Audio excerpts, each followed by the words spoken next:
All right, good evening, everybody. Welcome to Tuesday, November 12th, our special meeting. We will start with our roll call. Mayor Kaylee Clark. Here. Deputy Mayor Karen Howe. Here. Councilmember Amy Lamb. Councilmember Pamela Stewart. Here. Councilmember Kent Treen. Present. Councilmember Sid Gupta. Here. Councilmember Roshino Farrell. Here. Great, thank you. Councilmember Lamb, will you lead us in the Pledge of Allegiance, please?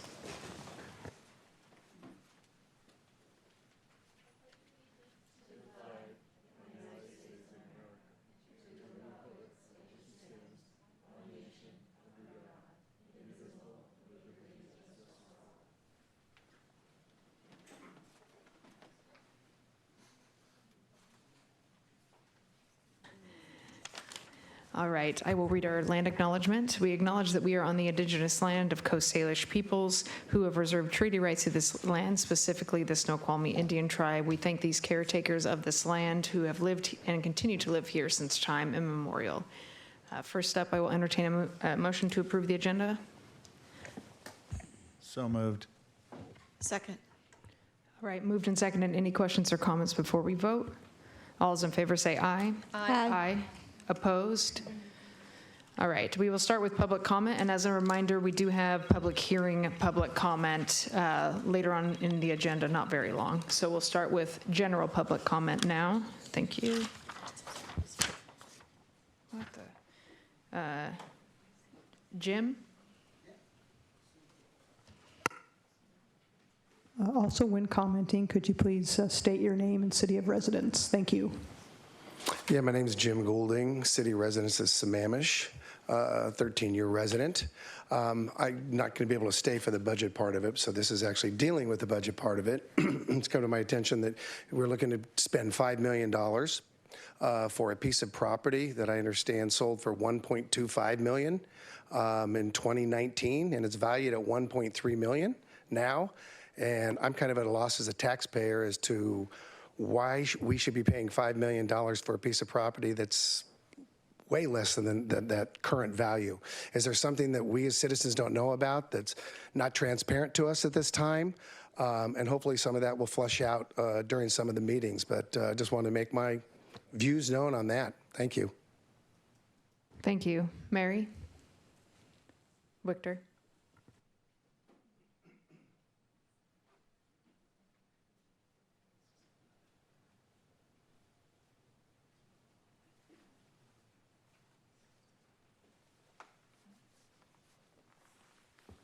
Hi, Mary Victor, Sammamish for 24 years. So in 2017, I became a volunteer person for the Kokanee Work Group as a watershed resident.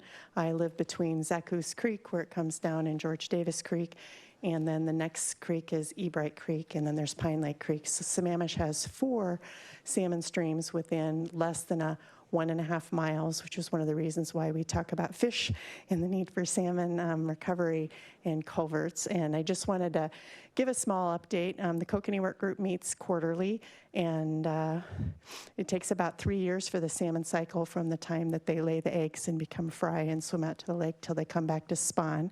And it happens in the fall, and they like to do it more in the evening than they do during the day since there's less light. And I heard through several people that the salmon season has come, that they're back. So I went down to, I looked in George Davis, didn't see any, looked in Zaccoose Creek, didn't see any. And then when I got to Ebright, I saw probably 5, 6 fish in mating pairs and was able to get some photos. Somebody also sent me a little video clip, but they're nice and big. They're like this, and they're red. One of the reasons our little red fish is red is it happens to be a dwarf version of the sockeye salmon, and when they when it's time for them to go and lay their eggs and spawn, the male turns bright red, and then the female is not, she's more brownish, I think, so while she's laying the egg, she's more protected. But anyway, it was really nice to see so many fish that were in Zaccoose Creek. They were doing well. And they don't like it when it's too fast because they have to fight up the water. It's very tiring trying to lay all those eggs. And after she lays the eggs, then the the male swims over and he puts the milt on them, which fertilizes them, and then they take their tail and they fan it and flash. And originally I couldn't see the salmon, but I would see these like swirls happen, and I'm like, oh, that's a salmon turning around. But as I watched, I was able to get it. So I'll try to send some of those pictures this week, but it's pretty exciting. So I don't know if you ever go to the Issaquah hatchery, but it's very easy to see things there. But you can actually, Ebright Creek is right on the parkway, around 148 or 149 there on the East Lake Sammamish Parkway. I think that's northeast still there. So I just want to give you an update. It's salmon season. The salmon are coming back. We have had a good run about every 3 years, and then the 2 years in between are pretty depleted. So this should be a strong run this year. And if you've never seen them, it's pretty exciting. Thanks. Thank you. Maureen?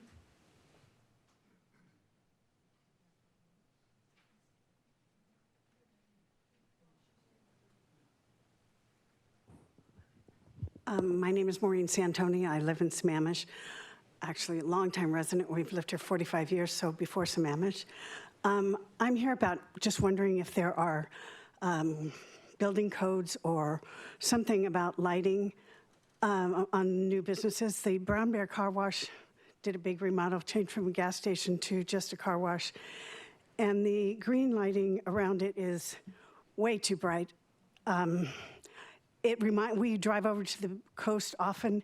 It's the color of the marijuana stores that you see all the way going over there. It's just, they have a sign that says car wash, and it's the green line on that is much milder. But that line of lights around the business is just offensive and is not Sammamish.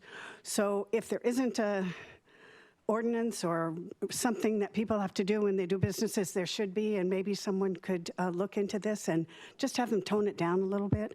It's way too bright, and it's on all night, all day, I think, too. But anyway, if there's anything that can be done, I'd appreciate it. Thank you. Thank you. I'm looking at you, David. All right, do we have any other general public comment before we move online? All right. We have one pre-registered caller for online comment. If you'd like to comment, please raise your hand.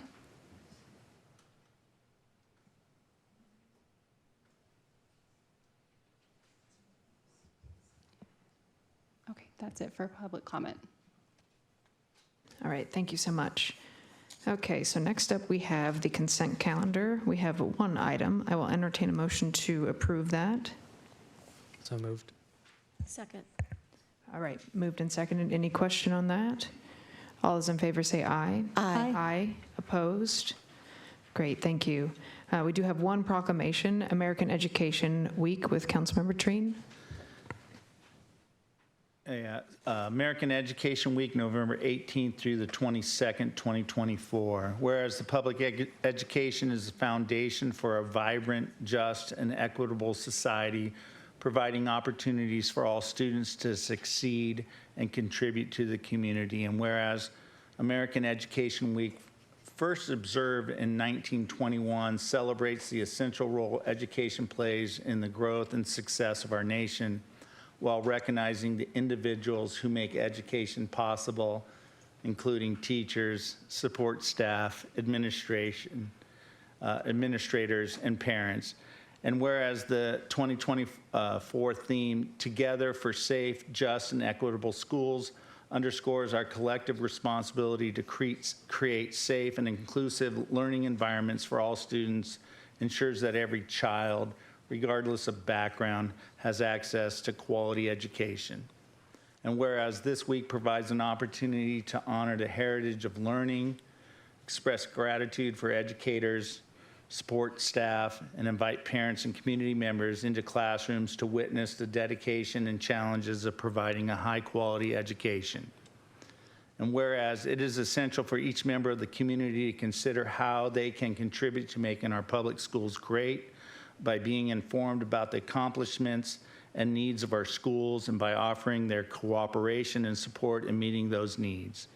And whereas each day the American Education Week highlights different aspects of the educational community, from supporting parents, that's a PTSA, education professionals, teachers, and their staff, and to recognize the contribution of substitute educators, that are vital and other vital roles. Now, therefore, by resolution that Mayor Kaylee Clark, on behalf of the Sammamish City Council, do hereby proclaim November 18th through the 22nd, 2024 as American Education Week in the city of Sammamish. Thank you, Mayor. And as an educator, I totally support this. Awesome. Okay. Thank you, and thank you for reading it. All right, next up we have our public hearing continuations and one new public hearing. So first is the 2025 property tax levy. We don't have a presentation for this evening. It was a continuation from last week that will be open until the 19th. We will take, if we have any public comment on that specifically. I don't know if anyone signed up.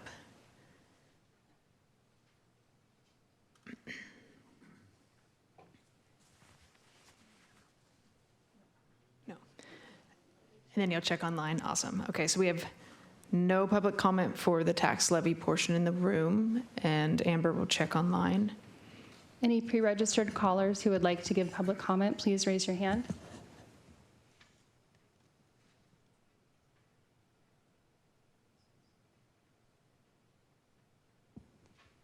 Okay, it appears no online comment. Great, thank you so much. So this will be open until, like I said, November 19th. So if anyone does have any other comments, can feel free to send us an email. Council, do you have any questions on this before we move on to the next public hearing? All right, seeing none.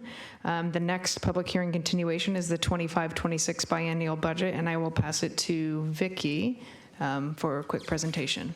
Thank you. For the record, Vicki Carlson, Finance Director. So I do have just a short presentation tonight that is going to recap everything that we've done to date. So I'm going to go ahead and jump in here. So it's always a good idea to remind you about the budget philosophy that was used during developing the 2025-2026 biennial budget. So one of the things is we, based on council direction that was given earlier this year, was generally to maintain the same level of service as today and hold our full-time staff harmless, which we have done. We have also been following the recommendations of the Fiscal Sustainability Task Force, and one of those is acknowledging that we do have a structural imbalance that has been in existence for a while. And the two recommendations that came out of that Sustainability Task Force was to implement a 6% utility tax starting January of 2026, and also directing staff to explore the creation of a Metropolitan Park District. Both of these items are included in the budget adoption ordinance if it is adopted as drafted, but I do want to be really clear that if that ordinance is adopted, we still have a lot of work to do on both of these items, and once it's approved, we will start working on what a utility tax looks like. There is enabling legislation the council will have to approve next year in order for that to take effect. And also trying to build trust and transparency into both the budget and capital planning processes. There are some cost-saving measures that have been applied to all departments that I think is really good to remind folks of. All the what-ifs and contingencies that have been in budgets previously have been removed. We have reduced budgets where we can, so office supplies, out-of-state travel and training, number of seasonal positions have all been reduced. We've also limited overtime. And just because hopefully the budget will be adopted next week does not mean that we will discontinue looking for ways to reduce the budget. We will continue to do that. Last Monday, there were 3 amendments that were approved by council. So the first amendment had been staff recommended. We were referring that as amendment number 1. These are the general fund changes, and they can be kind of lumped into maybe 4 categories. So the first category is we had some projects that have budget this year that we were hoping to complete this year. They won't be completed until next year, so we're moving the remaining budget into the next year to complete those projects. We've also trued up both the final fire and police budgets based on final numbers we received from both of those organizations. We did adjust the budget for level of service for snow and ice removal based on council action from a few weeks ago. And we did increase the vacancy allowance, which results in a budget reduction. And just what a reminder, what that is we have fully funded all full-time positions, but we know vacancies occur during the year. So we have built in a contingency to account for that. Amendment number 1 also included some changes to other funds. Those are on the screen here. These don't affect the general fund. And I do want to remind you that we had detailed listing of what all of these amendments were in a memo attached to the agenda bill from last week, if you're interested in the specifics of that one. In addition to amendment number 1, there were 2 additional amendments that were approved by council. The first one was we had originally budgeted $5 million coming from the general fund to purchase the town square parcel. Based on conversation last week, it was swapped, so it's now, instead of $5 million from the general fund, it's $700,000 from the general fund and $4.3 million in land acquisition funds that are remaining from prior council authorization for land acquisition that will be used to purchase that parcel. And then $300,000 was added to the city budget for the city's the city's sustainability initiatives, and we're going to be providing some additional information on that particular amendment during the unfinished business budget item. So the effect on the general fund is to use $14.3 million in existing fund balance for the next biennium. That is a reduction. When we originally presented the budget to you back at the beginning of October, it was about $20 million in existing fund balance we were using, so we're down to $14.3 million. However, I do need to stress that even after these adjustments are made, ongoing expenditures are still exceeding ongoing revenues by about $6.7 million in the biennium, which if we want to continue the same level of service, that's why new revenues are required. But I also want to point out some good news is department budget expenditures increased less than 0.5% in the upcoming biennium compared to the current biennial budget, and that's excluding the transfers, and that's a direct result of removing the what-ifs and contingencies out of the operating budget. And this is a graphical representation of what the general fund looks like after these amendments have been applied. This particular chart does not take into consideration the required reserve levels. In the out years, it's about $14.6 million, depending on the revenue stream. 2028 is the last year that we can retain our existing reserve requirements and a positive fund balance. 2029, we start using that reserve requirement. In 2030, it is gone. So that's the net effect of the amendments as approved last week.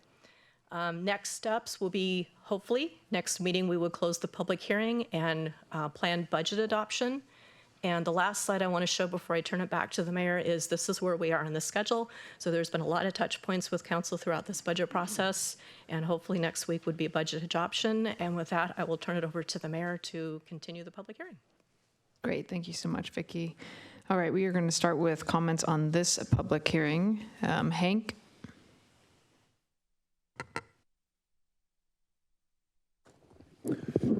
Good evening, Hank Klein, 36-year resident of Sammamish. I'm speaking on behalf of the entire Parks Commission.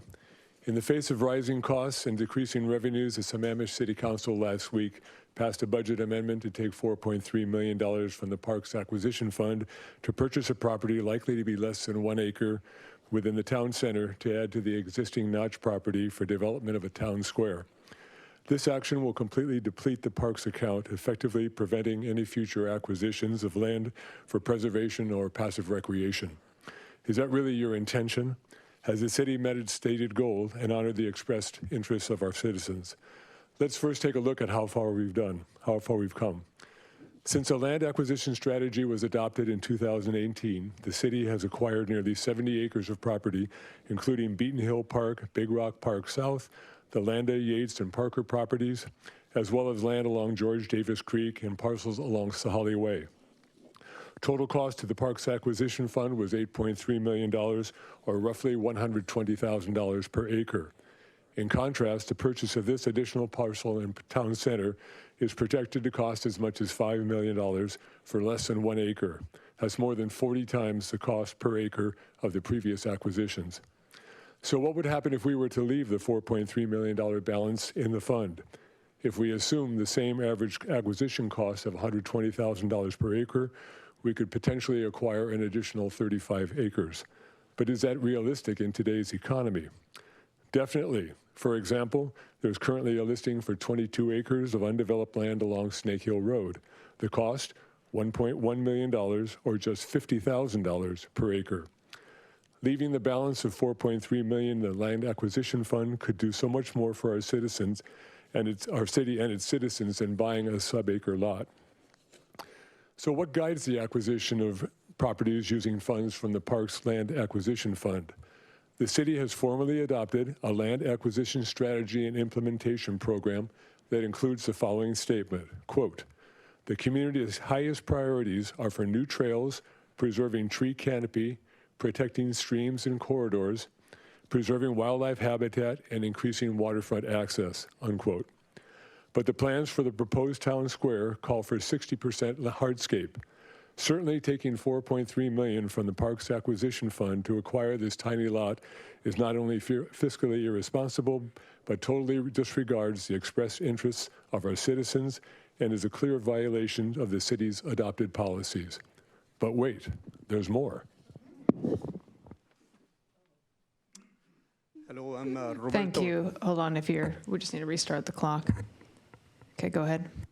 I'm Roberto Ruiz, and I'm also a citizen of Sammamish and vice chair of the Parks and Recreation Commission. There's more, but wait, there's more. Development and improvements for the new town square are projected to cost an additional $15 to $20 million. At the same time, the city has already adopted master plans for Beaver Lake Park, Klahani Park, Beaton Hill Park, Big Rock Park South, East Sammamish Park, and initiated concept designs for the Notch property. Improvements to all of these parks have been delayed, many for several years, for lack of funding and inadequate staffing. It is anticipated that the improvements to the town square will take precedence over these other properties, further delaying their development. And if the city moves forward and spends what's anticipated to be $15 to $20 million to develop the town square, how will it ever fund completion of the master plans for these other parks? Does the purchase of this tiny lot and its expanded development as the town square have greater value to the community than the planned improvements to all of these other properties? Not if you ask our citizens. In numerous surveys and meetings, our residents have clearly stated that they most highly value green spaces and undeveloped land to preserve the character and nature of our city. One more consideration. As Parks Commissioners, we are not elected officials. We have no agendas. Our sole purpose is to represent the citizens of Sammamish and their aspirations for a vibrant community with opportunities for active and passive recreation, as well as expansive preservation of natural areas. We firmly believe that this proposal for an expanded town square is fiscally irresponsible and disrespectful of the community goals, needs, and interests. Furthermore, taking $4.3 million away from the Parks Acquisition Fund precludes the opportunities to meet the community's resolve to acquire and preserve additional natural areas in the future. And as park commissioners, we have been individually selected by you to provide input from our citizens and guide your policies and procedures for development, maintenance, and acquisition of parks and recreation properties for our community. Each one of us on the Parks Commission is extremely disappointed that you chose not to consult us regarding the withdrawal of Parks Acquisition funds, and that you chose to disregard our unanimous disapproval of this amendment and the public comment of our chair last week. So we are here again imploring you to listen, carefully consider our statements and advice, and reverse your decision. Thank you. Thank you. Anna?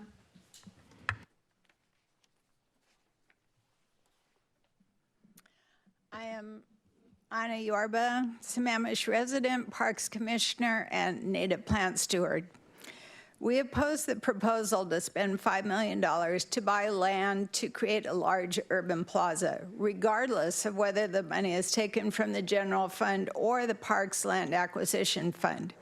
This $5 million purchase commits us to possibly another $20 million to design and develop it. Deputy Mayor Howe, last week's meeting, you said that this plaza might be a beautiful forest that you wander through. Councilmember Stewart, you argued that we need a space big enough to host Rigapalooza. There's evidently a lack of a clear vision here. Deputy Mayor Howe, you also said that there has been no change in zoning, so that the plan is still the plan. I agree. The plan designates this property as for the highest intensity of commercial use, not open space. None of the approved town center plans call for a primary plaza at this location. An enormous amount of time and money has been spent in designing the Notch Park in accordance with public wishes and existing plans. Let's stick with the plan. The only unaccounted property adjacent to the notch is a 3/4-acre lot that was purchased by the Town Center Associates 5 years ago for $1.25 million. Buying this property now at quadruple their purchase price would be quite a sweetheart deal for the developers. I would like to know who initiated this purchase. Deputy Mayor Howe, you also said that you don't want the developer to build the plaza because the city wants to have control over it. I think many citizens would agree that we're fine with allowing the developers to build it.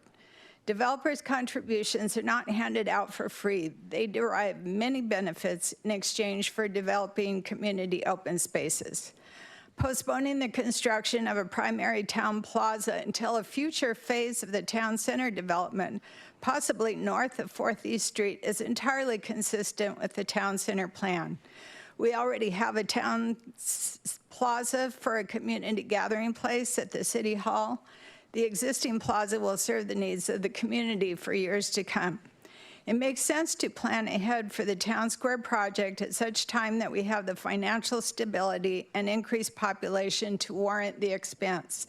Let's live within our means, use our resources wisely, and plan well for the future.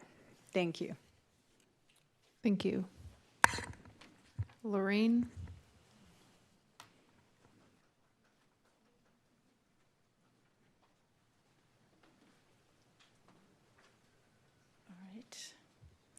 My name is Lorene Leo. I've lived here for 28 years, and I did serve on the Parks Commission several years ago.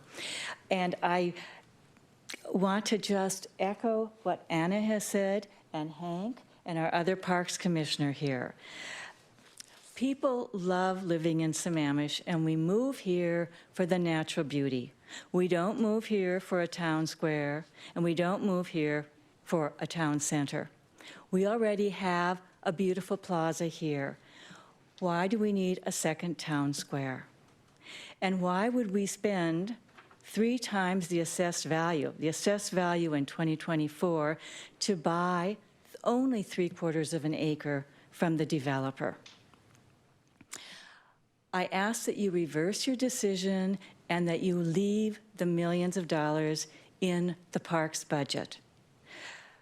There are many areas of this city that need parks, and we need that money in there to retain the natural beauty of our great city. Thank you. Thank you. Mary? Victor?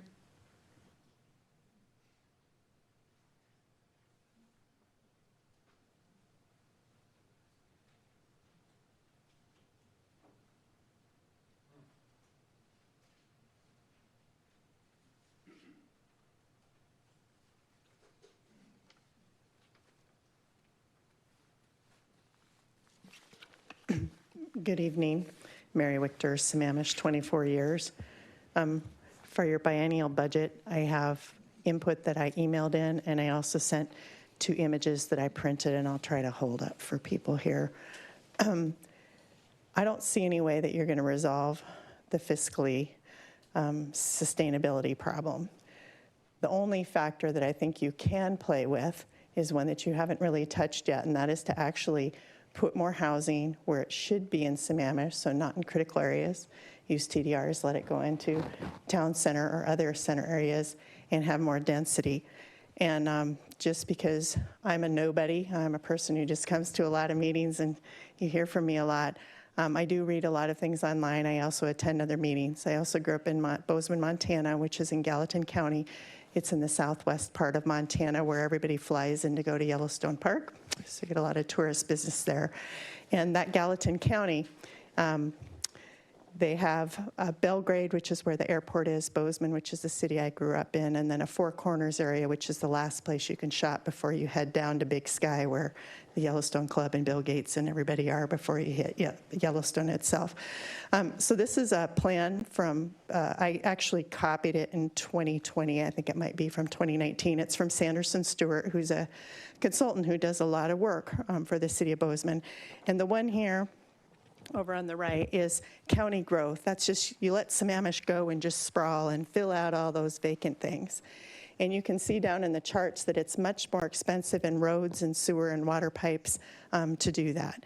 And then the middle one here, is kind of very centralized, like they decide to cluster the growth and maybe offer ways that people don't have to develop farther out. And that one is called fiscally efficient. And that is in the center part of the chart. So you can see it's way less, like almost half as many roads and things like that. And then the one over here on the right is called villages, and it's kind of a blend. It's like we're centering it, but there's little areas that kind of grow out, which is kind of how Sammamish is with our multiple center areas potentially. And you can see that it's not as good as fiscally efficient, but it's getting there. So when you start doing development in the right way with land use and the right zoning, you can end up with a fiscally efficient city. It's a real thing. And if you don't want to hear anything I have to say or read my emails, which are pretty detailed, in my email I give you a link to Strong Towns. Strong Towns is, they want people to face things. They want people to know that the suburbia that started at the end of World War II and everybody loved it, that's what's breaking a lot of the cities. You just can't have your cities run anymore. You need those mixed-use areas. You need the downtown development to get your transit and working and people can walk. And then the last chart is just, it's just an extra map that they have on the city of Bozeman, and it shows you that the downtown area or the areas that you have those mixed-use centers, they are the most profitable. So it's a 3D graph. Thank you very much. Thank you. Jan?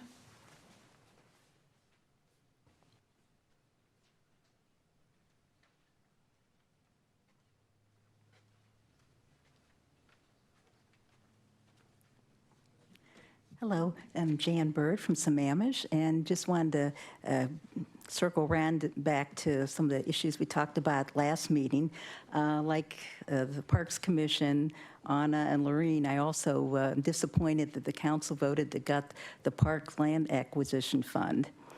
And, you know, it was said that last time we could always go to the general fund for land purchases, but if we're having trouble right now funding things and we get rid of the what-ifs in the budget, when we build the budget, that means there's nothing left to do any purchases. If we retain the fund, whenever a good opportunity comes up, we can act on it.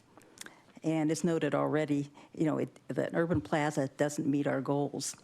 But if we maintain the land acquisition fund and we use it to obtain more wooded properties, certainly that would be also do more to help with maintaining a higher tree canopy and fulfilling our urban forestry management plan.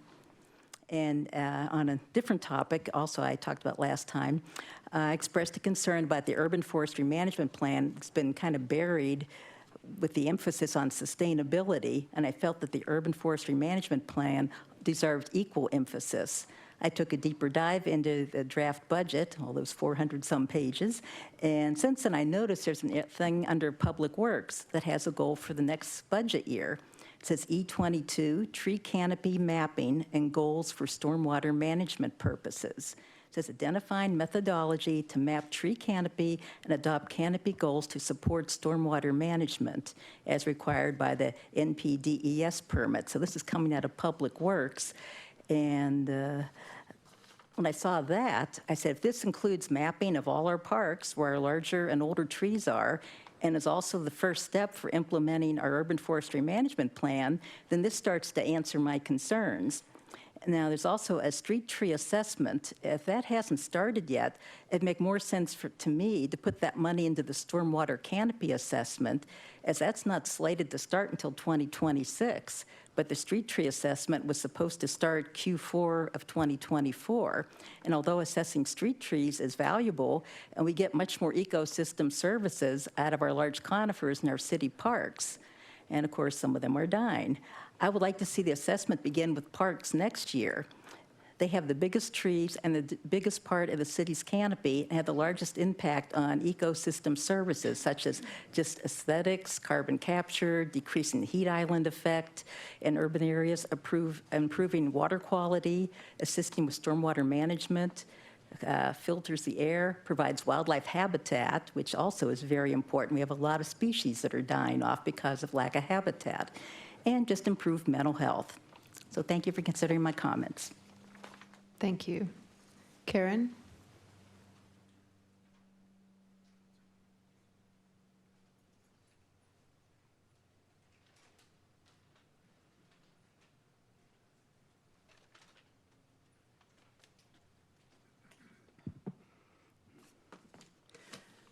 Hi, Karen Herring, City of Sammamish, 25 years. I'm wearing a You Are on Native Land hat, and don't you people forget that that's where we live. Thank you. I'm just going to read my letter that I sent all of you. Please do not adopt proposed amendments 5 and 6. These are not serving the community. Amendment 5 was funded by taxpayers already and exists because, there is a clear desire for residents to obtain and protect natural lands and spaces. It is the #1 vision on the list on our surveys, #1. Taking the land acquisition fund to apply it to an unplanned idea is immoderate and was not only a shock to the community who actively follow and participate in the town center businesses and development projects, it was clearly objectionable, as heard last week by your residents. And then at the Parks and Recreation Commission meeting, and I don't know if you've seen it, but y'all should watch it.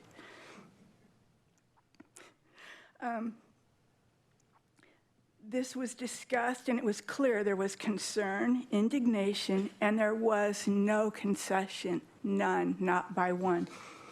Amendment number 6 is another one. Again, using taxpayer funds after you chose to remove the Parks and Recreation interns. This is an affront to the Sustainability Commission, in my opinion. They're supposed to be working on the goals you want to budget for a new Sustainability Ambassadors program. Our city and Sustainable Commission could learn a thing or two from the Sustainable Ambassadors program that already exists in King County. It's called Living Textbook Sustainability, and you can see it on a website. Our city and sustainability, I already did this. This ambassador group are funded by donations from your own citizens and other contributors. Therefore, they cost the city nothing, nothing. Additionally, it was confounding to hear this amendment since the parks interns are not budget worthy. Staff does not recommend this amendment because these resources listed in the amendment are already available. The city's Sustainability Commission should be required to know them. Please make it a practice, please make it a practice to include and ask. Thank you. Thank you. Thank you. Did we have anyone else that did not get a chance to sign up for this portion? All right, Amber, if you could check online. Pre-registered callers, please raise your hand if you wish to give comment.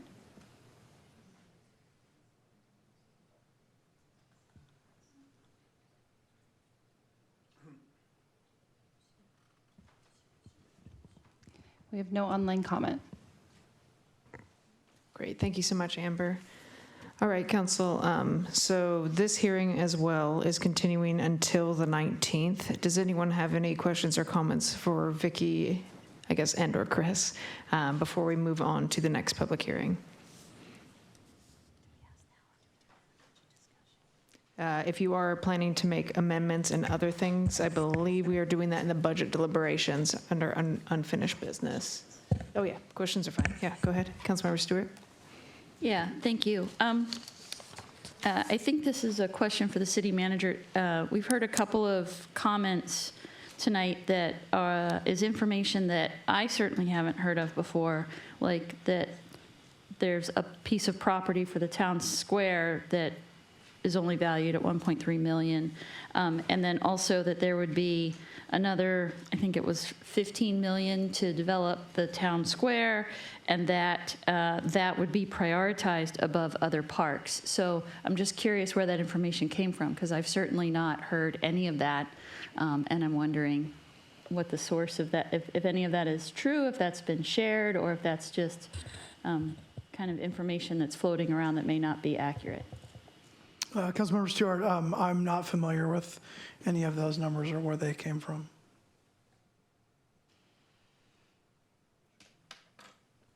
Okay. So I don't know what information we could get out to the public, but it sounds like there's a lot of information out there. And I think it would be helpful if we could all get on the same page with what is accurate information, what's been decided, and what's still kind of an unknown. Because I appreciate the comments and what we've heard. But like I said, this is all news to me. So thanks. Councilmember Train? Yeah, I guess the first comment I'll make is that the acquisition for a parcel at $5 million was news to me as well. So once I heard that, I was interested in starting to discover is like, what are we actually purchasing for $5 million? And then I made an amendment to exclude that from the budget because of the shortfall that we're looking at, and it just seemed to me that seemed like a large amount of money that we'd be spending. And so I have several questions that was asked of the city that I have not heard back from, or at least I haven't read my responses to those questions that were sent out yesterday due to the fact that it was a holiday. So out of respect for the veterans, I just want to say that I'd like to hold my comments further on this acquisition piece to the next council meeting, and would even encourage the current council that we would look at even extending the budget hearing beyond the 19th and move it even out to as far as December 3rd, which would be within our right to do so. I also made comment last week about the Notch property as being a current laydown piece of property that has pretty much a bunch of asphalt on it, or a majority of it is. And one of the residents has subsequently sent in a map that shows that, yes, the Notch property that the city does own is primarily a laydown lot that consists mainly of asphalt, and that there would be no forest that would be available there unless it was completely restored, which I'm all in favor of restoring that Notch property to a forested condition, if that would be something that we would be looking to do. That would enhance the environment. The other question, so I set that aside now. So I do have a question though, Vicki, and I didn't understand exactly what E32 was on the CIP. So is there a possibility you can explain what this item is, please? I'm sorry, I don't know what you're referring to, what E32? So on the budget, E32 is a project similar to E22, which is about tree canopy. But E32, I was just wondering if you have if you could give me an indication of what, or explain what this item is about on the CIP. I'd have to look into it myself. I'll get back to you on that. Okay. I'll leave it at that then. And then city manager, if you can make sure that that we get clarification on E32, please. And if you explain that item to me, I'd appreciate that. On the budget, according to the budget, we have an overlay program over time. And so the question is here is that, is the overlay program a one-time fee, or is that a CIP fee, a one-time fee? Is that operations or out of the CIP? There's two components to overlay. One is pavement preservation and one is pavement restoration. Both of them are considered ongoing because we have pavement management that happens every year. So it's operations. The pavement preservation is operations. The pavement restoration would be capital. Correct. Okay, so on the pavement preservation, which is what you just stated, on the preservation part of that, is it possible that the city could reduce the funds for that to counteract the the overspending of $6.7 million of our budget? Could we reduce the level of service on our pavement plan to help reduce the $6.7 million? We'd have to look into the impacts of what that would look like. Based on what? I'm not sure what road is included for pavement preservation next year, so we would have to look to see what we would be able to do by reducing that amount. I would appreciate if that Audrey Starcy then would provide me the information for the pavement preservation so that we could look at cutting that program to compensate or to reduce the 6.7 million. Next one, ADA program, one time or CIP? I believe that one is CIP. I believe that's in Fund 340, which is funded with dedicated revenue sources. And the dedicated revenue sources, where are we receiving those resources from? Those are real estate impact fee, real estate excise tax fees, transportation impact fees. Correct. Thank you. I would like to look at the possibility of reducing the ADA program as a CIP to reduce, again, the budget so that we can then again maybe return some monies to the well, here, I guess the question would really be, does that money come from the general fund? It does not. Where's that coming from? It's dedicated revenue sources that are restricted in use. From REIT. From REIT as well as the impact fees. And where are we getting those impact fees from? Those come from developers, but it's restricted per state law. And so I'd be interested in seeing the numbers on that, please, for the ADU that's coming from development. I get what the state's paying. I already see that because it's been coming to me for 5 years. So what I'd be interested in seeing is what is the development that would be going on in the city that would actually pay for the ADA. But, okay, I'm not an idiot, but the reality is that money, when we build a new road, it has to meet the requirements. So ADA is being achieved by building a new roadway. Southeast Force, for example, for all those of you who are sitting in the audience or listening to the public. So what I'm really looking for is, to be specific, is we have to show that we're doing improvements to our ADA over time to meet, I believe it's a federal requirement or the law. So by meeting the law, it shows that I just have to do a certain level. It's very gray as to what that level is.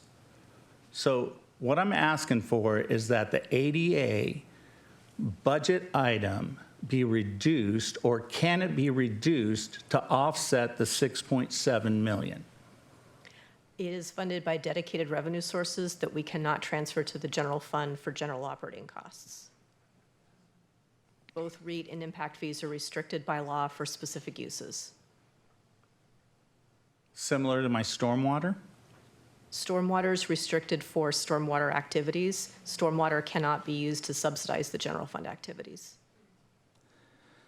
Thank you. Have we looked into how reducing our spending overall in the budget would reduce the $6.7 million difference? Have we? We have drafted a budget following council recommendations of generally maintaining the same level of service. So if we wanted to reduce the budget further, we would need to adjust the level of service. And do you have any idea what those service, and Vicki, I thank you for all your work, by the way. I do appreciate all the things you're doing coming in new to the city, so I appreciate that.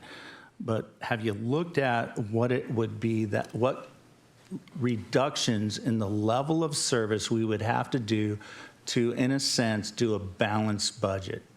I mean, literally wipe out the 6.7 million. So we did identify those reductions. I would have to go back to the list of council questions where we responded to that, where we provided an answer, and I want to give a consistent answer, so we'll go back to that log and pull that response for you.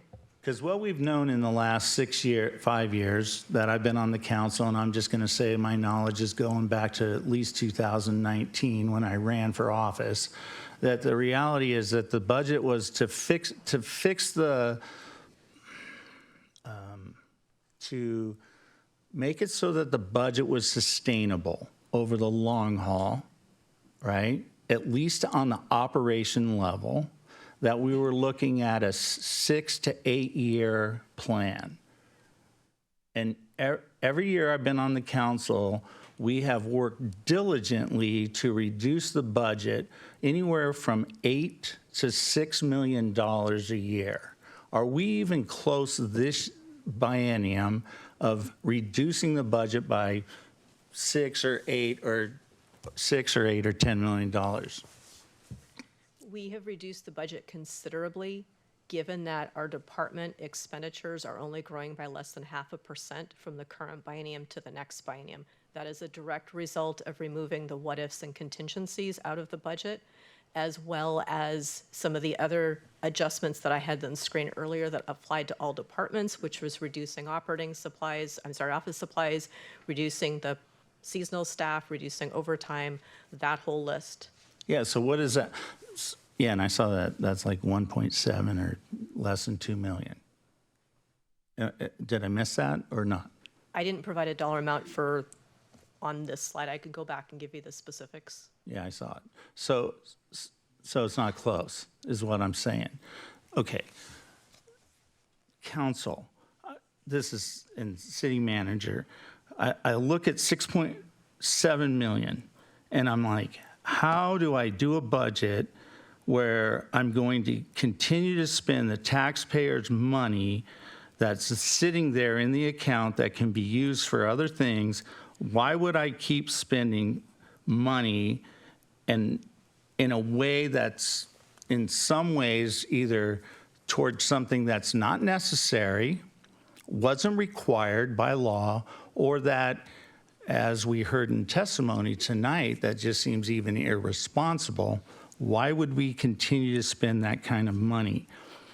So my ask again is that this council would consider that in approving this budget, that we work towards reducing the $6.7 million of money going out of our funds, that we would reduce that.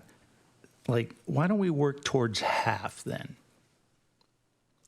Because prior councils were working to make this zero and then turning the ship around and working towards making the budget sustainable. So Councilmember Trine, I'm not sure if that's a rhetorical question or a question at the end of that.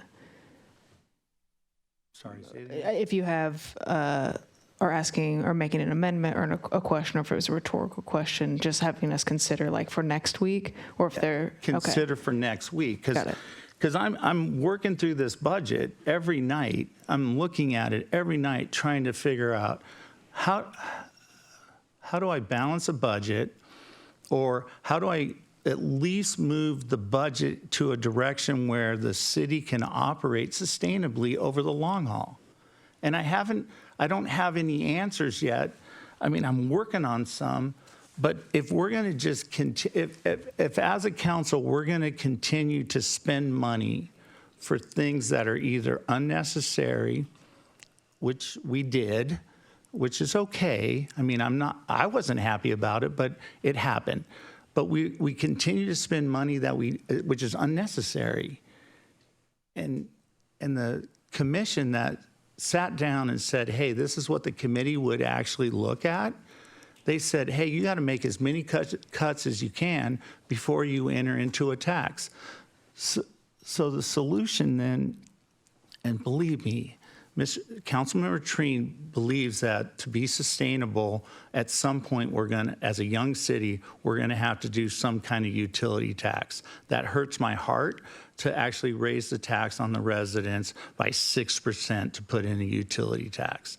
But for the long haul, if that is the solution, and then it makes it so that we're sustainable for our operations, then I'm for it.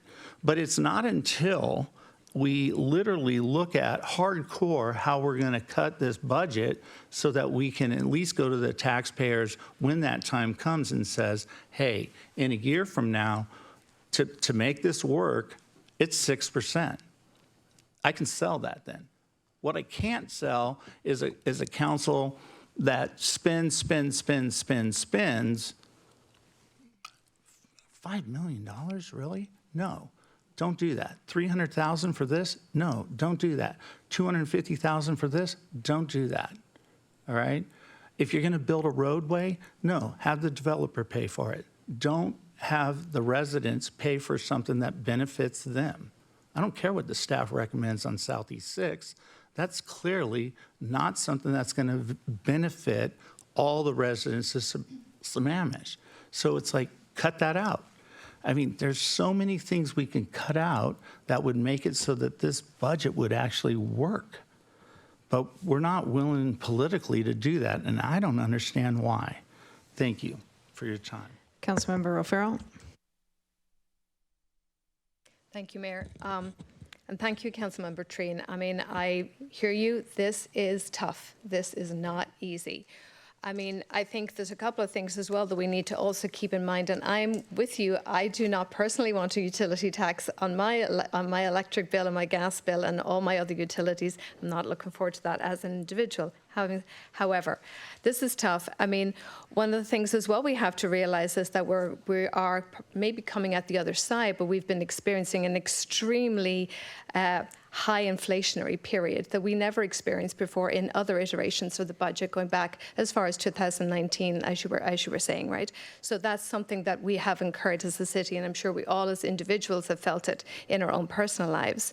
And then also, even just one line item alone, our fire and rescue has gone up by 23% in this biennium. That's an enormous expense, which we have to provide that service to our city, and that's a very hard hill to climb because we need to maintain those services. So that there's something. So I hear you, Councilmember Treen, and I understand your frustration, and we will balance the budget because we are required to, and we will keep working on it. I did want to kind of bring up about the parks and about the $5 million, this number that keeps going around about that we're going to pay this amount of money for this small piece of land in town centre. It's my understanding that there's been no agreement on a price on this particular piece of property. It's also my understanding that there are CWs that the city have to follow when we buy land, and we can only pay the fair market value. We can't just, give somebody, here's $5 million and thank you. It doesn't work that way. So there is a whole system and routine and laws we have to follow when we buy land, and I know that that's exactly what we will do in this case too. I fully support our parks, and thank you, Parks Commission, for your opinion. I did watch your meeting, and I appreciate your passion. I was a commissioner myself, so I understand. I understand what it's like to work on something and then maybe for council to do something different. I had that same experience myself on the Planning Commission. And so I thank you for your work. I also feel your frustration about why was this not done earlier, like maybe back in 2015. We've had the town centre plan since 2008, 2009, and I'm sure you all remember the devastating economic depression we all faced at that point too. That probably would have been a perfect time to buy that land in town centre because it would have been for nothing, but we didn't do it then, and here we are. So there's probably never going to be an ideal time to do this ever. There's always going to be a reason why we shouldn't do it, and I hear all the things that you've said. And I was a co-sponsor of this amendment, and I still support it. I support our parks, but I also support having a space for our community where we can marry both our parks and our urban environments together. And I think this is what that town square would do. So I just kind of wanted to add that to it. And I just want the public to know that this number of 5 million is not a real number. We've never heard that number. That's not, so we will just kind of find out how that progresses. Thank you. Thank you, Councilmember Farrell. Hold on, if we could just bring the temperature down, please. Councilmember Howe, or Deputy Mayor Howe? Thanks. I did get an opportunity to listen to the Parks meeting, and it was really clear how frustrated and concerned participants were, and they kind of put the Parks staff on the hot seat for a bit and asked questions that were difficult for them to answer in the moment. Things like, how much is this going to cost? Well, when we put people in that position, they're not able to answer in an informed way. They can give you a guess, a ballpark, an idea, so that you can maybe, have something. But the unfortunate outcome of that is that becomes the thing. That becomes the thing you latch onto, and that's the number. That's what's going to happen. That isn't the truth, and that isn't necessarily what's going to happen. In the same way that, if you've heard numbers batted around, you need to let them go, because we don't actually know what things are going to cost yet. We haven't gotten that far down the track. So that's the first thing I'll mention. The other thing I'll mention is that while Councilmember Stewart and I may have a slightly different vision for what that town square could look like, I'm thinking organic space with, forest-like, I will put then. And she may be thinking something similar, or another place for people. We're thinking of a place for people. It is not an amenity for developers. It is an amenity for our population, for our residents. Lots of the people in this room are very focused on the outdoors and the environment, and yay. And we have a lot of residents here that are not in this room who are looking forward to a place where they can gather, a place where they can transact, a place where they can sit and talk to friends and meet friends for lunch or a coffee or share a bookstore story, whatever. Meet and have a place for the kids to play together. It's a place to meet, a congregation center. It's an opportunity that very few cities get to do, and we're in a fantastic position to be able to build something over time. These things don't happen overnight. They do take time and planning, and there will be real numbers at some point when people have had the opportunity to actually sit down and study it at length.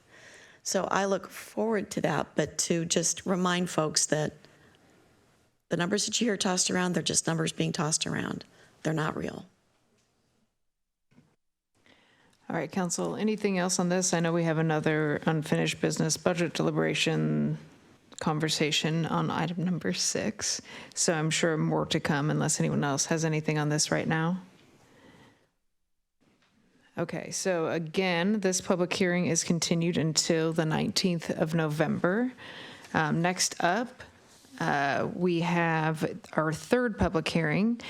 This is the 3 ordinances to adopt by reference the 2024 capital facilities plans for our 3 school districts. David.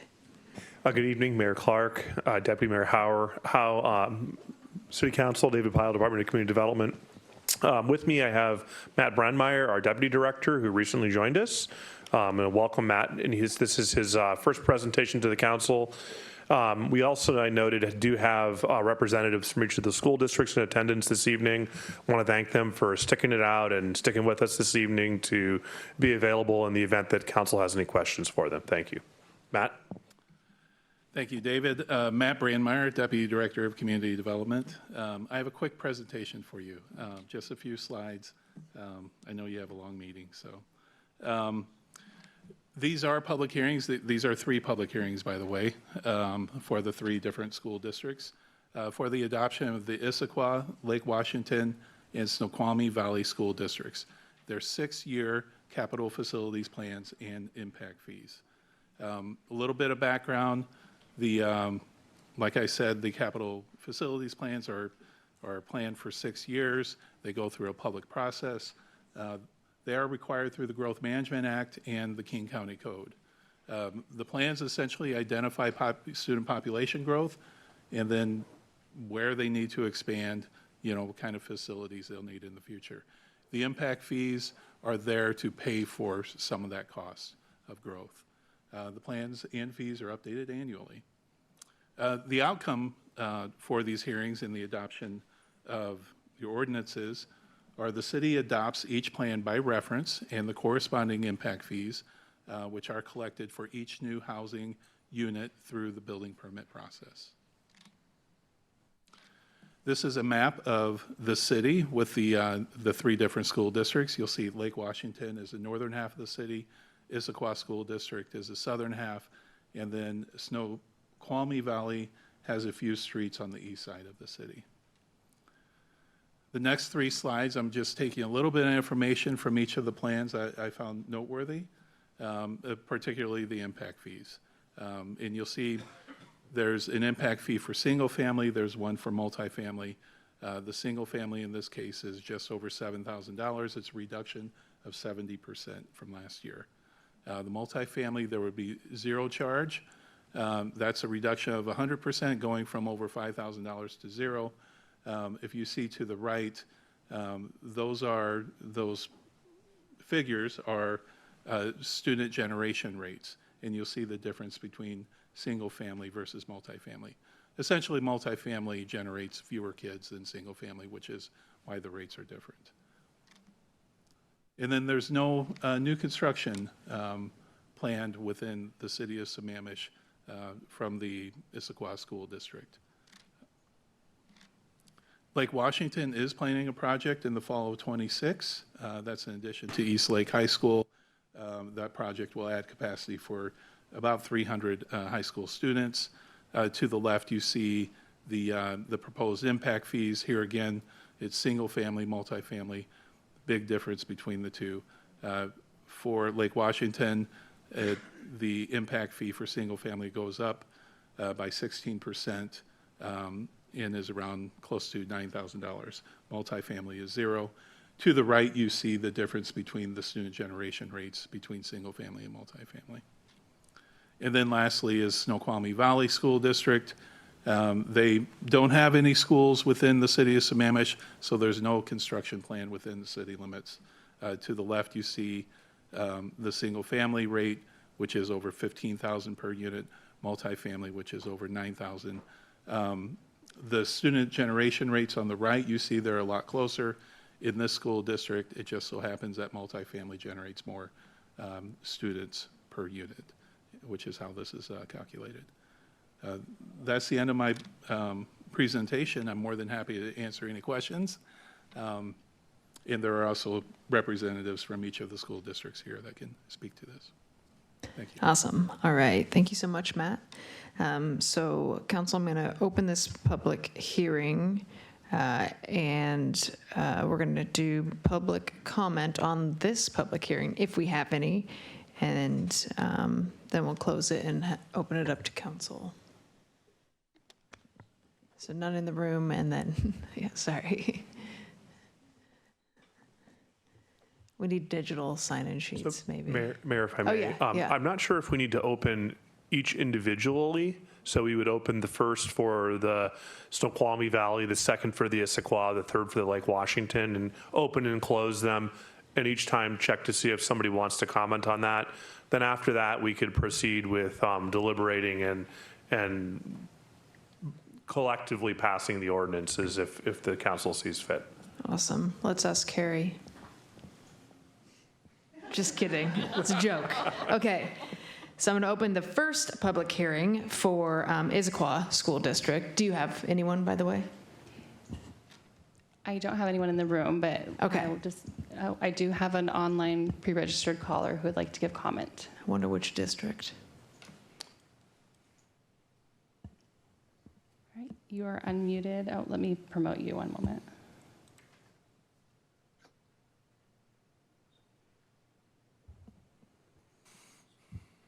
Okay, you can give public comment. And this is for the Issaquah School District. All right, for Issaquah, Paul Stickney, Sammamish. I've tracked the student generation rates for a while. I'm not sure I can be heard. Am I here? Mr. Stickney, can you hold on a moment? Let's get our sound right.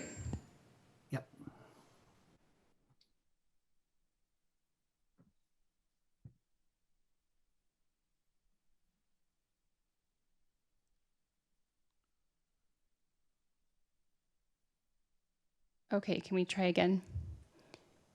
Sure. Can you hear me now, like the old Yes, we can hear you. Verizon? Yeah, Paul Stickney. Just a couple comments on Issaquah. I've tracked these for several years and am interested in the multifamily rate in particular, and not a challenge, but a fact. I'm curious if the Issaquah multifamily rate includes the more 5/1 higher capacity number of units per acre units, such as Atlas and several projects in downtown Issaquah. And the reason I ask is I was under the understanding that if those were included, that the multifamily rate of 0.159 would be lower, but I don't know that as a fact. That's just something I'm interested in, and not chucking any rocks, but I enjoyed prior 6-year CIPs for the school district in Issaquah when they had a much more broad spectrum, like Lake Washington does, of the number of units for many single-family neighborhoods and many for multifamily. So just am putting in a person's request that I would really enjoy seeing those line item details in future plans. That's my comment for Issaquah. Great, thank you. All right, I don't think there are any other ones for that specific hearing. Is that right, Amber? Okay. All right, so the Issaquah School District public hearing, I'm going to close now. I will open the Lake Washington School District public hearing and take any public comments for that. Any online caller that wishes to give public comment, please raise your hand. We have one pre-registered caller.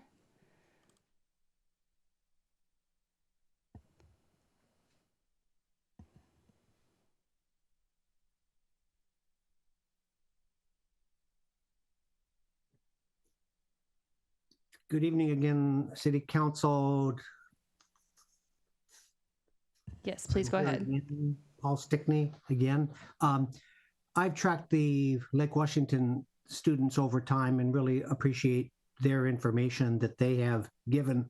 And unfortunately, a couple really interesting projects have fallen off this list. And a wish list I have is if somebody at the City of Sammamish could reach out and get current student generation rates for some specific projects in Sammamish that are no longer in the 5-year list, such as Plateau 120, which I never know why they call it that when it's got 92 units, for the Ichijo townhomes that were actually built by Intercorp, those 75 for the Sky apartments, and Saffron if available. I think that would be highly informative to have those student rates that are no longer on here. I do applaud Lake Washington for having a quite comprehensive list of single family and multifamily student generation list. And I don't have enough information to know exactly what this means, but I do see a clear fact. The newer projects in the Lake Washington district as a whole that are multifamily are generating about just under 10% of the students of single family. And I think we need to be mindful of those trends, because part of the things that I've been advocating for is knowing that in general, especially if the types of housing that we potentially allow in town center, if they're matched like a Cinderella shoe fit for our own community, economic and demographic and workforce, a lot of the folks that would be staying, not totally, but a lot, would have a lot fewer kids. And I think impacts across the board including schools for optimal housing supplies is way lower than new single family home. All right, appreciate the chance to speak. Great, thank you. Are there any other for the Lake Washington? No other public commenters online. Great, thank you. All right, I am going to close the public hearing for the Lake Washington School District ordinance. Next, I will open up the Snoqualmie Valley School District public hearing. Any online commenters, please raise your hand if you wish to give comment.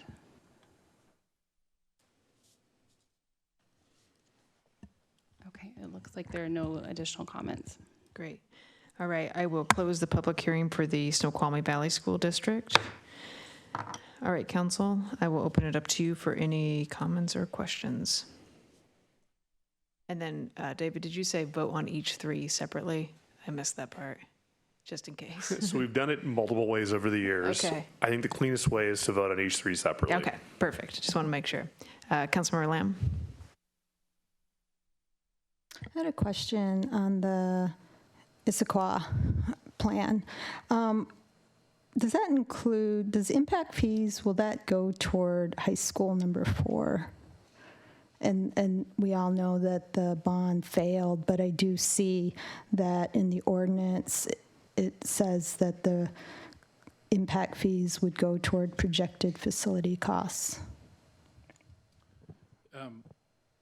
A representative from the school may have a better answer than I, but essentially, when these fees are collected, they're not siloed into any specific account or project. They're fungible across the board, essentially, for any construction within the school district. So it's not traceable as far as an impact fee paid going towards a specific project. Okay.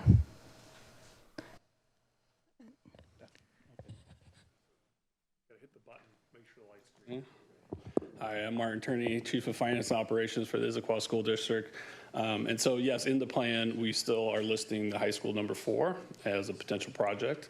And so while what was mentioned here was the funds aren't necessarily used directly on those, they are used for wherever we need capacity. In particular, we could have a situation where we need to ease capacity at the Issaquah High School. So we are intending to use these funds for the new high school, but of course, as needs change or we see where the capacity hits us, then that's where we would typically use those funds. Okay, since you're here, I did spend some time on the enrollment numbers for Issaquah, and I do know that in elementary and in middle school for total capacity, you currently have a surplus. In elementary, it's 3,694. In middle school, you have a surplus right now of 1,400.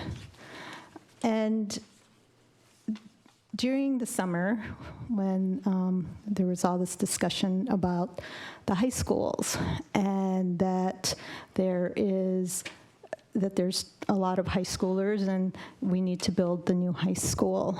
And so my question is, did the school district consider, given that there is capacity in elementary and in middle school, to take the 9th graders out of high school and move them into middle school where there is capacity, and then to move the 6th graders into the elementary schools? So elementary schools would be K through 6, middle school would be 7th, 8th, and 9th, and then high schools would be 10th, 11th, and 12th graders. So you would immediately take out 500 students from each of the high schools, and that seemingly would eliminate any capacity issues. And in fact, I looked at all the numbers and see that it actually works to do this all the way through 2039. And so that would pretty much mean that you wouldn't need a high school. Sure. So was there any discussion at ISD to rejigger K through 6, 7th, 8th, and 9th for middle school, and then 10th, 11th, 12th for high school? And I do have a question. This is not about this. No, but it is about the enrollment numbers, which is in the facilities Okay, plan. I'm not sure if you even have that answer. No, I mean, what I was going to say is that when it comes to facilities, we our intention is to house the students in the facilities that meet their need. And so first and foremost, if we have high schoolers, we build high schools for that purpose. And so while that's absolutely one of those things that districts toss around when there's a need, and I'm sure that there will be continued conversations now that we have more to think about in terms of our bond and construction funding, that's not something that I can go beyond tonight as far as the conversation. Okay, I appreciate that. Just a suggestion. Thank you. Thank you. Deputy Mayor Howe? Thanks. I have just a kind of a quick question. It does have to do with enrollment numbers as well. And it has to do with the graph that's shown in Lake Washington School District's plan. It shows a projected high, medium, and low, which is still kind of tilting this way. So what would be interesting to know is if we could get a graph that actually showed for the 3 school districts that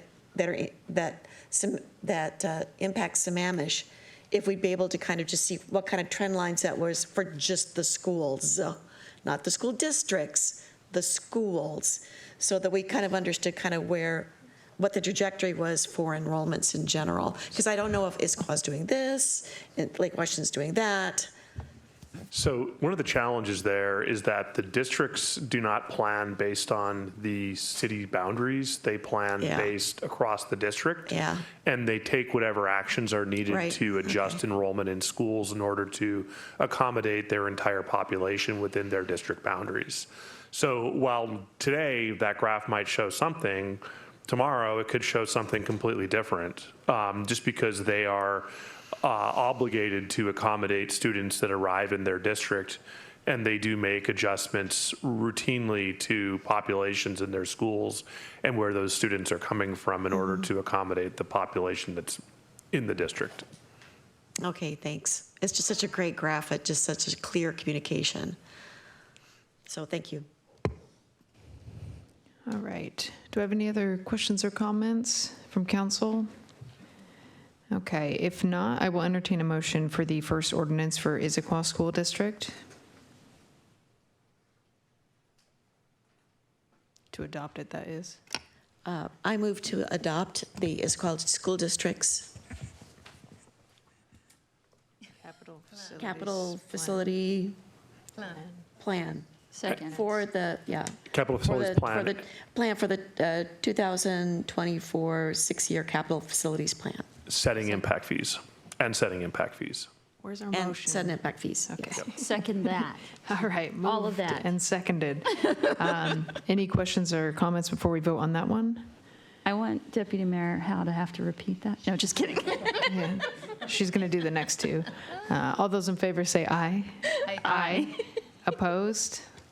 All right, I will entertain a motion for the Lake Washington School District ordinance to adopt by reference the 2024 6-year capital facilities plan for school impact fees. I move what the mayor just said.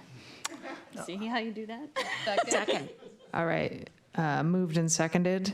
Councilmember Trine, did you have a comment or question? No.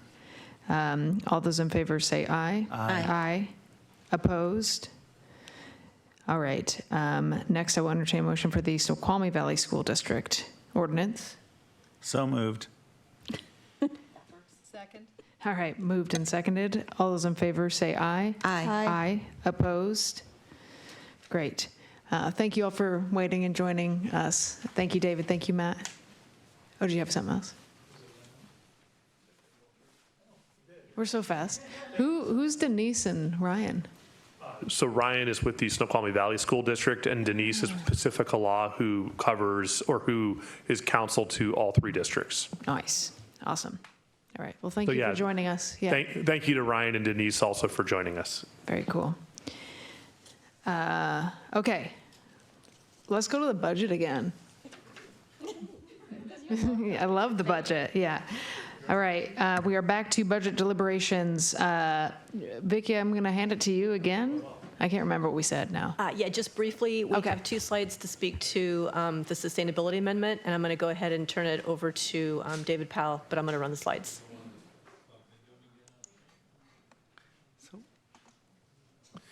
Great. Good evening, Council. David Pyle, Department of Community Development. I am here to speak tonight on the proposed budget amendment number 7 and the scope refinement that we have worked on since the last meeting, where this was brought up and added to the Council's proposed budget.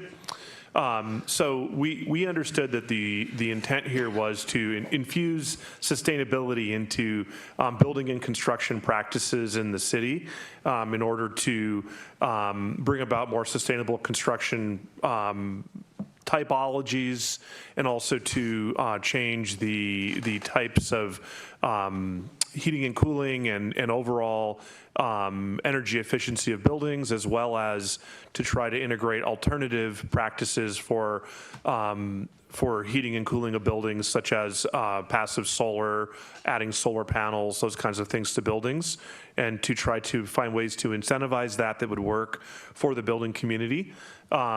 We understand that this would include a gap analysis and inventory. We'd look at what other neighboring jurisdictions are doing, trying to look at industry best practices and standards. We would complete community outreach, work with community members, pull together a community advisory group like we've done in the past on other projects. Industry outreach, which is really paramount to this whole thing, to see that we're actually doing something that's attainable and achievable. And then working on market feasibility and economic viability analysis, that would all be part of the methodology by which we would go about identifying what types of practices and programs we need to have in place. It would be brought through the Sustainability Commission, the Planning Commission, and the City Council. And there would be some near-term implementation with emphasis on far-term recommendation of code and policy updates, and would also inform future work plan items. The challenge here is there's a lot going on on this topic. We're all aware of some things that are happening at the state level that will likely trickle down through many of the directives that were given through building codes and other things that are attainable or usable. So we're watching that pretty closely. This has been in flux for quite a while. If you recall, with the building code updates we recently went through, there was quite a debate about right-sizing energy standards and fuel sourcing and things like that. That conversation has continued. And we do think that there are quite a few things we could do in terms of alternatives. However, in reading through the city's climate action plan, if I recall correctly, and don't quote the numbers, something like 89% of the city's, and I think it was 91% of the city's energy emissions come from single-family residences, and of those, 88% are from gas-fired appliances, heating and cooling, cooking, et cetera. So that really has been the biggest target in the climate action plan. However, we also need to understand that under RCW 1927A, I think that's it, there is a section that restricts a city's ability to require energy standards that are more, to require energy standards that are more restrictive than what the State Building Code Council adopts. So it's a very limited range of what this would actually apply to in terms of buildings. As the residential codes apply to single-family, duplex, townhomes, and mid-rise up to 3 stories. So we're not able to actually impose energy restrictions on buildings that fit into the residential classification. Those can only be applied to commercial buildings and buildings that are mixed use and of a certain scale, taller than 3 stories, for example, for residential. So just thinking about where this would actually apply, we also are wanting to take on centers and corridor studies and our neighborhood centers planning efforts, where we could also work on this as an alternative. Just wanted to highlight that. So if we were to take this on, going to the next slide, thank you. Some of the things that would need to be delayed is working on the PSC's Green Power project, waste reduction programs, urban forest management plan, right sizing, tree regulations updates, which likely would be woven into the tail end of this effort. There are some inherent conflicts there, such as passive solar heating. It's challenging when you have conifer trees that block the sun in the summer to also utilize site planning practices like passive solar heating. If you instead were focusing on deciduous trees that leaf off in the winter, that allows solar access, then passive solar becomes more viable. Things like that we'd have to talk through as a policy approach. It would also result in the delay of the neighborhood centers plan and the centers and corridors plan, given that we do not have consultant dollars for that, and there is quite a heavy lift in this effort, mostly around community outreach and in trying to get buy-in from the building community. We would not have the staffing available to take on these at the level we need to take them on and run these programs through the planning effort. Happy to answer any questions. Intrigued by the idea and understand, I think, the importance of it given the work we did on our climate action plan, but also feel that there could be some ideas about how to weave it into other work plans, such as our neighborhood centers plan and our centers and corridors planning efforts. Councilmember Stewart. Yeah, thanks, David. A couple of questions. So appreciate you quoting, and I agree. I don't remember exactly the number, but a vast preponderance of our greenhouse gas emissions come from the residential and commercial buildings, right? Heating and cooling our buildings. So maybe a better question would be, how do we tackle that? Because as of right now, there is no plan to tackle that, and that's my concern, right? Even if PSE were to go 100% green power, or when they go 100% green power, that's still not going to cut it for us. So if not this, which if this is too big, that's fine. If not this, then what? Because if we don't take action now, right, we do believe that the town center is going to start to develop. And so if we don't have better codes and things in place for that now, then when those permits come in, it's too late, right? Then we have more retrofits we have to do. And we know that retrofits are the hardest and the most expensive and the least, kind of productive, right? That's really hard. So if not this, then what? Councilmember Stewart, if I could, Rachel Bianchi, Deputy City Manager. I do want to point out that, in the coming biennium work plan is our Energy Smart Eastside heat pump program. And that is an effort to make those conversions to those existing residential gas-powered heating and cooling. And so that is a program that both provides heat pumps to low-income homeowners, but it also has a significant campaign effort to try to get those conversions for middle and higher income folks. So there are incentives associated with that, and then there's a pretty significant campaign. And this is a part of our work with neighboring jurisdictions as we're all working on this together. And really pleased to share that we did get a grant for some of that work. So some of that work is being funded by our grant through the Department of Commerce. So that's one way where we are looking to make those changes to those existing emitting cooling and heating sources in our residential community. And I completely appreciate that, and I'm glad we've joined that. I also know that that is a slow and painful process, and I feel like it has to be a two-prong approach, right? We have to do conversions for what's already there. We have no choice. But how do we sort of stop the bleeding, right? How do we stop creating more things that are going to have to be converted? And when people do major renovations, how do we make sure that this is sort of part of that, so that, again, we can hit those things up there? Because the incentives, I think they're great, and it's one of the few things we have for what's already on the ground. But it's slow going. I mean, I don't know if we have any numbers, but I don't think it's going to move the needle, I guess, is what I'm looking at. So again, I appreciate, you laying this out, but this past year, right, we had some small recommendations that came in from various environmental groups, and every time we brought them forward, the response was, we have no staff time and no consulting dollars to work on this. So we're trying to create that space for you, and it feels like you're like, yeah, no, we still can't do anything, because if we do this, then even with more money, we're still going to say we can't really get it done, or we can't do 8 other things if we do this. So I'm open to suggestions, and maybe the first thing we do next year is we figure out what the right thing to do is. But it feels like not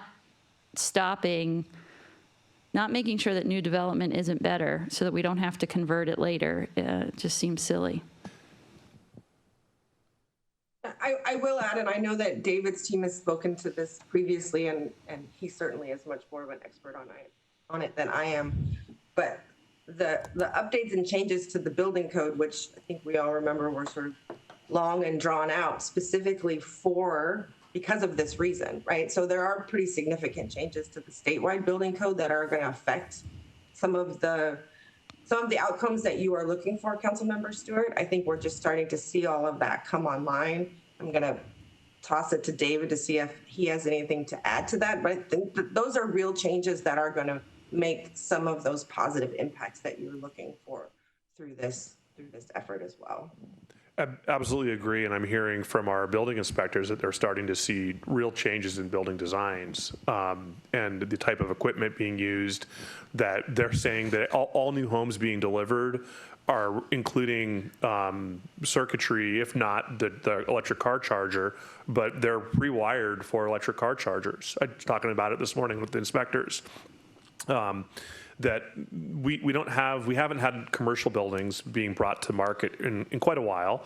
The few that we have are going to be blocks 5, 6, and 7, as well as block 9 in the town center, where recent UZDPs were issued that could result in building permits being submitted probably as soon as 2027 for those buildings. They have to go through the commercial site development permit process. There's quite a bit of wrangling around infrastructure, and these building codes would not apply until that point in time when those permits are filed.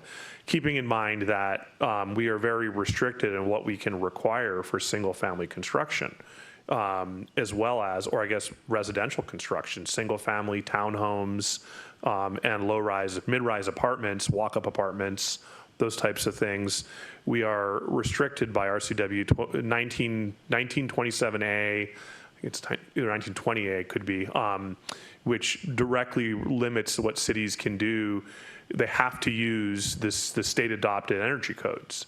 So then you start to look at other incentives through site design to get people to do things that maybe exceed the state requirements. However, I have to say that the state requirements for energy for residential are really restrictive. So there isn't much that's really left to do. We talked to our building inspectors about it, what else could we be doing? And they had a real hard time trying to identify additional items. There are things you can do for passive solar with site planning and site orientation. Solar panels, adding those to the roof, solar water heating, adding that to the roof. But you have to have solar access, and with our tree rules, we don't really have solar access. So that's a direct barrier and something we have to work through. I would say the bigger picture, and Mary's going to be really happy with me, is this. Yeah. And this is what we are trying to do on our work plan next year, where we take on the centers and corridors and we take on our neighborhood centers, because that is what we're looking at in terms of the villages, and that is apparently more efficient than fiscally efficient. It just becomes much more efficient, and that's where we start to see buildings built, cutting down on the vehicle trips, really allowing walkability. And that is what, we always have included implementation of the climate action plan through those planning efforts. That is the ground level of where you start to implement that, is through designing villages or centers in order to accommodate or to integrate a lot of what the climate action plan is trying to achieve on all the levels. There are some other things that we look at. For example, building deconstruction is a big deal, right? It's what about waste stream management? Where do different components of buildings that are being deconstructed go? And there are some small things that could be done related to that. However, that comes at somewhat of a cost, and you have to find a way to incentivize a builder to want to carefully deconstruct a building because it takes a lot of time where you're pulling apart the pieces and putting them in different bins. So these are all challenges that we have. We feel that we can continue to implement the climate action plan through the centers and corridors work, through the neighborhood centers work. And if there's something more you'd want us to do on top of that, this might be the proposal. However, there are other things that takes the place of that we're, you know, in listening to your budget conversation, we've really whittled down every discretionary piece that's left in our budget. So we do not have staff capacity to take on anything more than what we're showing. We've mapped it out very carefully, and we don't have consultant support to serve as the elasticity as we go through these things. That's the intention of this, is to provide you funding to be able to get that consultant support, right?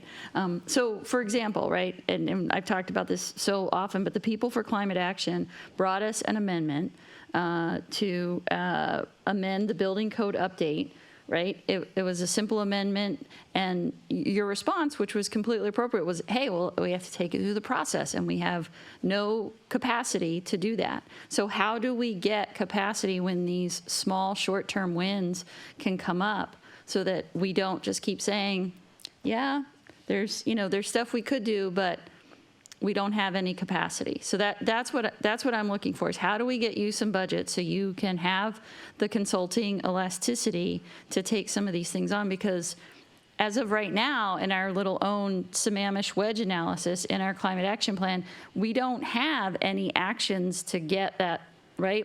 Once PSE goes completely green and all of our electricity is green, we don't have anything that really shows us if we do all the things we have planned, we'll hit our goals. We don't have a plan for that, right, at the moment. And so that's what concerns me, is if we don't have a plan for it, we're certainly not executing to that plan, and so we're not really moving in that direction. And most of those things are going to take 10 or 15 years or 20 years, and we only have 25. So we left. actually, from my perspective, have several. Not the least of which was handed to us by the legislature in HB 1110, which is smaller units. And we are really driving with our comp plan update and our implementing development regulations towards much smaller units. Smaller units have a smaller energy profile. But that won't reduce our overall greenhouse gas emissions as a city, right? Which is what our climate goals are, right? It's not just to reduce the per unit. I mean, we obviously need to do that overall, but we have set a goal to reduce our greenhouse gas emissions by over 90% by 2050, right? So that also comes in the form of new construction and making new construction more efficient. The biggest one is retrofitting. Right. And in order to do that, you need to find ways to help people fund retrofitting and convince them that that's the right thing to do. I'm a case study. We did it ourselves. We have a 2,200 square foot home that 6 of us live in, and we went from a gas furnace to a heat pump scenario, and it costs about $34,000.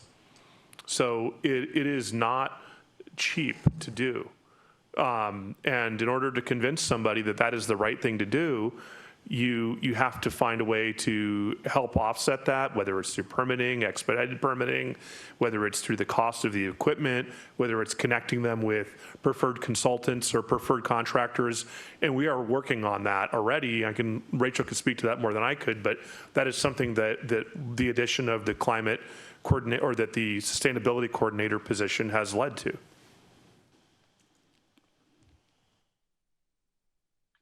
So can we get our EV parking space amendment done next year? Oh, sorry, Rachel. No, go ahead, Councilmember. Is that something that we can work on, right? We have a plan to convert everyone to EVs, but we don't have a plan to have enough EV charging spaces. So if that was the direction, that's something that could be, we do on the budget, in the work plan, have a list of smaller code amendments that we would bring forward. If there were some discrete ones that you identified that we could get our arms around, that we understood, like adding EV charging, I'm not seeing the building community oppose that. Well, it depends on how the next few weeks play out. But generally speaking, all things consistent with the past 2 years, I'm not seeing the building community really opposing adding EV charging stations in Sammamish to new homes. I'm being told they're already doing it anyway. So I don't see that as a big deal. Adding it to new commercial construction, well, we already have the 10% requirement. So maybe you could create some form of a incentive there that would get something more than that. Maybe it would require more stations that are brought online at the point of building occupancy, and it wired it to be more forward compatible with additional down the line. These are things that you could do without this amendment, or without this budget amendment, within the scope of our existing code amendment packages that we're already looking at bringing forward. I don't see either of those as a big lift for us. Okay. Well, I just forward that back to the top of your inbox because I know you've had exchanges with Phil Ritter previously. So there are other things on the People for Climate Change list that are intriguing, but become more challenging. Well, this is just the one discrete one that we've been trying to do for over a year. So if you're saying that there's budget and space in the work plan to do some of these, I appreciate that. I would caveat that with there may be things like you heard this evening about lighting. We had lighting listed on the work plan, and that's the type. So it becomes a tension for which of these do we have the time to work on. I would put electric car charging stations at about the same level of work as working on lighting in the community. So one of them may move forward faster than the other depending on council priority. I'm hearing here that electric car charging is probably more important than taking on lighting, which we hear once in a while about, but it's not something that is ever present here in this room. So with additional consulting dollars, you still wouldn't be able to do them in parallel, is what I hear you saying. Well, with additional consulting dollars, it would be helpful, definitely. I think we could do the electric car charging change, I'm saying, without consultant dollars. Okay. Councilmember Trine? Hey, David, so the number that you put out there, some on the residents' emissions, it's, I don't know what the percentage now that you said, but so the question is what's the number of residential, what's the percentage of residential properties in Sammamish? Is it like 93%? Somewhere in that range. Yeah, I think. Don't quote me on the number. Don't quote me. Okay, I won't quote you. I'm just going to say it's above 90%. Okay, so it's pretty clear that where is the most emissions coming from? Single-family residences. Single-family residents. Thank you very much. So just logically, that just makes total sense to me. And then the other thing, so we know that's where it's coming from because welcome to Sammamish. We're a bedroom community and we have single resident housing. Okay, the next one is new development better. I heard that comment. Okay, and I don't disagree. I think the new development can be better. All right, so if I'm not mistaken, but correct me if I'm wrong here, is that LID is a part of new development. LID requirements, low impact development for the residents who are listening. So a low impact development is already a part of our SMC, our code, Sammamish Municipal Code. Yes, I want to make sure that we're talking about the same low impact development.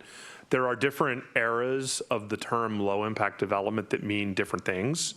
So the 2014 era low impact development means something different than what the industry uses in terms of low impact development today. The terminology started with land use planning and it was integrated into stormwater planning. So it's really more closely used in the stormwater sense today than it was historically going back to 2013, 2014, when I served on the American Planning Association Washington Chapter Low Impact Development Committee. So the town center plan sub-plan of our comprehensive plan is under review right now and has been opened up by this council to do a review and an update on it. And wouldn't it just be smart then that the new development, for that new development to be better, since that's the new development that's going to have a large impact on new emissions, that we would then have low impact LID or low impact development regulations tied to the town center?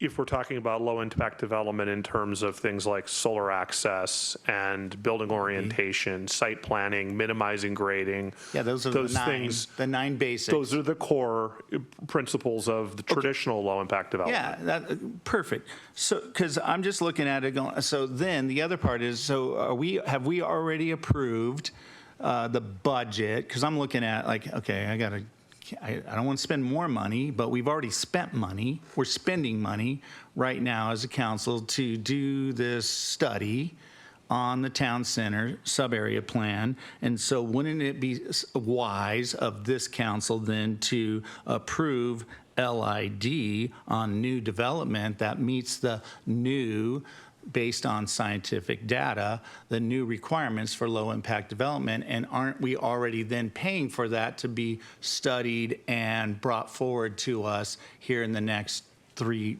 to 3 months? So the scope of the town center plan and code amendment work is predominantly centered around housing and housing affordability. That's not to say that there are other elements under consideration, such as transportation, the built environment, the natural environment. Those are all components of the work we're doing. And I have to say that it is a challenge at times to integrate affordability with sustainability, because you try to offer incentives for affordability, those are the same incentives you would offer potentially for sustainability. So we end up in this community, there's some tension, end up in a conversation about it, and hopefully can overcome it. But we understand that the primary objective of the town center work is related to housing and housing affordability.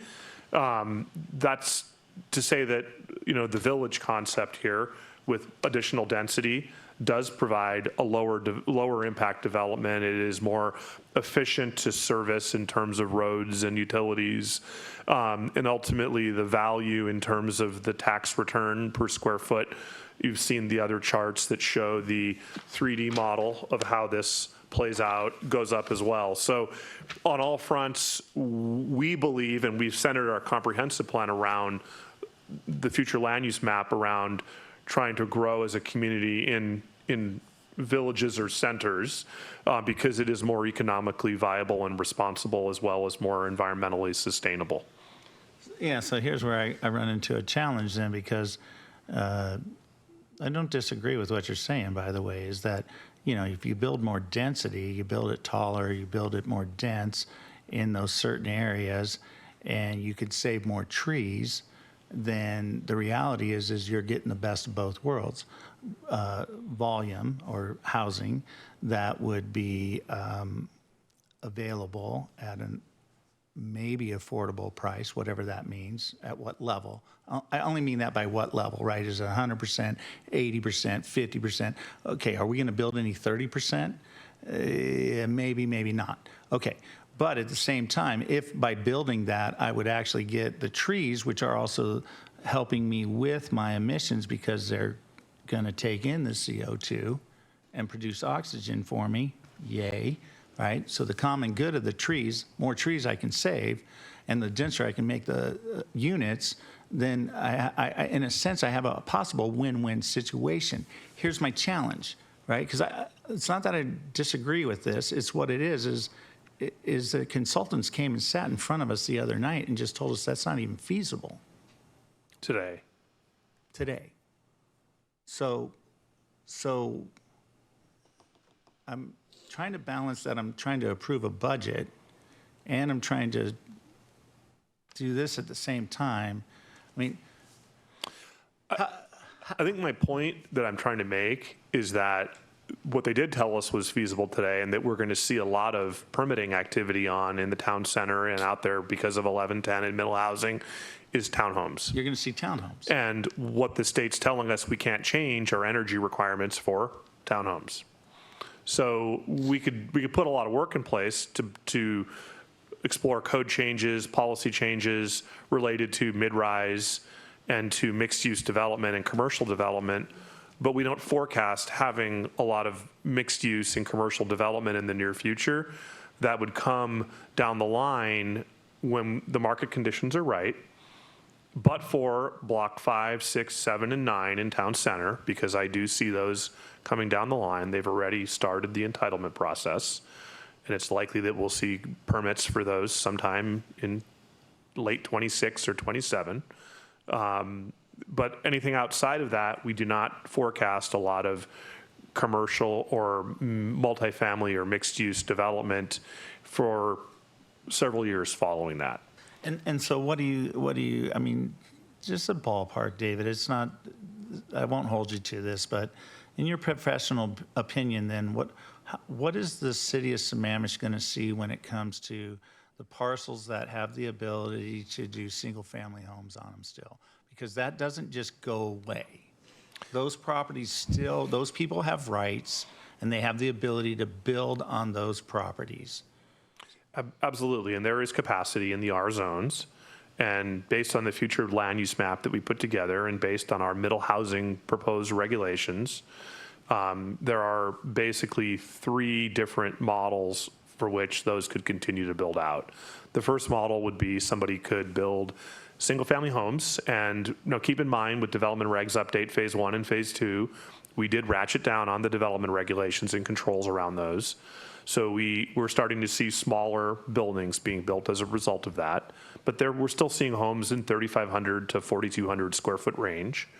So you could build that, or you could build a similar sized single family home, or maybe a little bit smaller, and 2 ADUs up to 1,000 square feet based on the ADU bill. Or you could build, under the third scenario, middle housing types, where you could get 3 units where you would have 1 home previously, and you could build duplex, triplex, stack flats, small scale units. Generally, they're going to be much smaller, probably in the square footage range of 1,200 to 2,000 square feet per unit because of the Florida area ratio restrictions. We're also, this council and the staff and the planning commission also is considering a inclusionary affordability requirement that will also, the way we've designed it in response to feedback we received from the council, and you'll see this here in the coming weeks, is we've redesigned it so that it really starts to drive down the unit sizes again, and it really tries to incentivize units that are around anywhere from 1,000 to 2,400 square feet in size. So that under that scenario, you would build a 2,400 square foot home and 2,000 square foot ADUs. And it really discourages building single-family homes, large single-family homes. We've heard we have a lot of large single-family home stock, and we'd like to start to see smaller size units be built, and we've really taken that assignment seriously, and we think we have a set of rules. We've actually received a lot of compliments from others that have read it. We did a presentation at the American Planning Association chapter on that, received a lot of positive feedback. So we're anticipating we're going to start to see much smaller units going forward. Thank you, David, for that thorough explanation. And so the subject matter, though, tonight is also on the budget deliberations, right? So the idea, though, is that all the things that you're talking about there is we already are funding that and is on our work plan going forward for 2025. Is that correct? Yeah, Scott, go ahead. Thank you, council members. Excuse me, it's been so long. I appreciate the question, and I think if I may offer, I appreciate all the great conversation tonight, and I want to be respectful of what Councilmember Stewart was proposing in her amendment. So I think what we might propose is we move forward with our current work plan, recognizing that we're going to get new building codes and see how much of those not solve, but address some of these pieces, and then what we have after that with the dollars that you all have already voted on, and see if we can try to, if we can get a couple of months down the road here and try to see if we can merge those up. What are we going to try to address with what we're already doing, and then what's left over, and try to come back and really try to get at those pieces. Because I think one of the things that's being pointed out right now is there are a few unknowns that will help drive and dictate what happens moving forward. And I don't want to forestall any opportunities, if that makes sense for council. Yeah, I guess that's where I was headed too, is that it's like, you know, when we come to approving the budget, whether that's the 19th or December 3rd, it's like, is this amendment something that we actually want to move forward with, or is this something that we should look at the mid and say, okay, here's the actions that we already said that we were going to do based on the monies that we've already spent for the comp plan, and then the updates that are coming and the regulations that are coming from that. And then we also have opened up the town center sub-area plan and the information that's going to come from that. And then the EIS. Okay, do you understand that we are paying for a lot of stuff that's really cool to do, right? But we don't have all the answers to what is the outcome of it, and we actually don't even understand wholly yet. We're getting closer on what the state required of us for the middle housing or the housing part of it. And then how they threw a little curveball at us to say, hey, we got a growth target of this, and we have a affordable housing target, which is exactly the same. So all that to be said is, hi, welcome to Sammamish, and we're threading the needle that King County is going to approve our plan, right? And then at the same time, Vicki and staff is trying to say, hey, you have only this amount of money until you run, and you have this amount of time until you run out of money. So everything, all the decisions that we make on whether I'm going to do a study, or I'm going to pay for this road, or I'm going to hire this staff, or I'm going to keep this staff, or heaven forbid, Scott's going to have to let somebody go, right?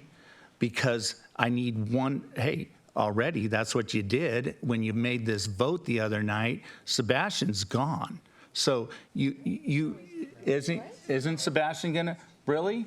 So you're not replacing his budget in his item, or his interns, or his ability to have other people come and help him. I would say, so all of those decisions we have to make. Okay. I think that's fair. We do have 4 other hands. We do have a lot of, thanks. Unless you have anything else. Thank you. Councilmember Gupta. Yeah, thank you. Scott, I think you sort of addressed my question, but if I could have a little bit more clarity, if you wouldn't mind restating what you're proposing. Sure. Thank you, Councilmember Gupta. Apologies, I'm learning this whole speaking thing. What I was suggesting is council has already adopted the amendment. And so what we were showing you is prospectively what we're already working on and what might have to get shifted. I think that is the right now, given what we know today. I think what I was proposing is that we move forward with our regular work plan and trying to find out which of those will be, what we're already doing will help cover some of what was laid out in Council Stewart's amendment, and then we can try to figure out what's the delta, and then we have some dollars that council has allocated that if and when we need to use them, then we will go use those dollars to try to get at the rest of those pieces that were in the work, in the amendment. To try to say, we'd love to be able to do it all. I don't know if that's possible, but we'll take a solid run at it and see what we can accomplish, given the perspective that we are trying to be as cost conscious as possible as we do these things, given our budget situation. So hopefully that clarifies. Yeah, thank you. And I don't know if, David, you have anything to add, but my initial question was just about, you mentioned this work could be part of the neighborhood centers plan and the centers and corridors plan. Do you know what that looks like potentially, or is that kind of what Scott's alluding to here? Yeah, I think I really appreciate Scott's concept of really looking broadly at what we're doing and figuring out where we have overlap. And I actually think because of the construction type, that the way I understand it, the sustainability goals and the sustainability practices could be implemented is generally mostly through the types of construction that we would see in the centers and corridors and in the town center, right? So really trying to find ways to infuse that into those efforts. It ensures that as the city redevelops, that we have the right type of redevelopment coming in, and in that from the very point of old school LID, that the site planning is accounting for this from the beginning. Great, thank you, appreciate it. Deputy Mayor Howe? Thanks. The only comment I guess the only thing I'll ask is that as we look at the list of things that we were looking at having to delay or defer, I'm wondering is there a role that our Sustainability Commission can have in helping sort through some of this? Because they have their meeting like Wednesday or something. And so what I was just wondering, given that the Parks Commission feels eviscerated and irrelevant, I want to make sure we don't do the same thing to a different commission where they feel like their roles are not important. So I'm wondering, is there a role that they can play in this? I don't need an answer. I just want to bring it up. Well, Deputy Mayor Howe, I'll jump in here and say that actually on the agenda for the Sustainability Commission, which is meeting on Thursday, they are going to go through and prioritize the climate action plan strategies. And so then to make a list of those and determine which ones they think that we should be kicking off in this coming biennium. So that is a big part of their work this week, is to really identify what priorities they see. I think once we get through that process and get a little more clarity as we move forward to identify, to Scott and David's point, where the overlap is, then we could have that conversation with them next year if we identify the continued need to put things off. Okay, thank you. Councilmember Lamb? So I sent in an email yesterday about solid waste diversion for commercial food establishments. And I'm listening to this conversation. I would love to have the Sustainability Commission take a look at that. And because I understand from Scott that we don't have staff time, we don't know how much it's going to cost. And to what Rachel's saying, they can look at overall goals, but I do think that knowing that this is a very specific policy that they could look at with some measurable outcomes, I would appreciate it if they could look at it like as a very specific work plan item, possibly for later next year. I don't, I'm hearing a lot of things being delayed, and so I'm not clear on where this could possibly fit in. So I would appreciate it, like if the Sustainability Commission could look at this. Yeah, I'm going to look at Scott too. I think we did chat about that in the mayor-manager meeting. That's a great spot. Thank you, Councilmember Lamb. And I think that's one of the pieces we will clearly identify for the Sustainability Commission to take a run at as part of their review. And again, I think as we go through this and start to get a better understanding overall, particularly with the Sustainability Commission, I'll get that right someday, that we will help to, we'll have a better sense of how to right size and how to reprioritize as things change. Because as we know, things are changing with rapidity, and it's hard to keep up sometimes. So we'll try to do our best. And as they go through their work, I'm sure that they will be paying attention as well, since they all have a strong interest in this. Okay. I wanted to bring back the sustainability ambassadors. I'm not sure if I can make an amendment. Is it an amendment to amendment, or is it just a new one? Is it just a motion? Yeah, you can make that motion. Okay. I motion to fund 1 year for 2 sustainability ambassador interns at a cost of $26,222. Second. All right, it's been moved and seconded. Would you like to speak to that motion? Yeah, we found some offsets to that $26,222. So the first would be to reduce the newsletter from 12 to 8 pages. That would save $15,000 or $15,000 for 1 year, and to discontinue the Sammamish Climate Challenge. Right now, we only have 74 households that are signed up. Staff doesn't have the time to market it as much as we'd like it to, so it's not having the impact that we want. That would save $6,000 per year. And then we'd like to move the Sustainability Sammamish Guide to not publish a standalone guide, but to include articles on sustainability in the newsletter and or put it online. I think put it online is would be helpful because it would help us understand who's actually looking at it. We would be able to track it better. We would save $13,000 per year on that. So the total would be $34,000 in savings, which would more than offset the 2 sustainability ambassadors. And one thing I did like on some of the things that the sustainability ambassadors worked on, or I would like them to work on, is a sustainability plan for Issaquah School District. Issaquah School District, as you know, has many facilities in Sammamish. I think they would have an impact as students in speaking with the administrators. Councilmember Gupta, did you want to speak to the motion on the floor? Yeah. So I do support the 1-year trial of the Sustainability Ambassador Program. In reference to the offsets, we were talking about the work of the commissions. I know a big piece of the work that the Sustainability Commission did this year was putting together the Sustainability Guide, so I just like to get a better sense of their process. You know, if they took some time and determined that they wanted, that there was a benefit to printing a fiscal guide, I would hate to reverse that without knowing, you know, what they did and how they got to that decision. So that would be my only concern in terms of the offset. Deputy Mayor Howe.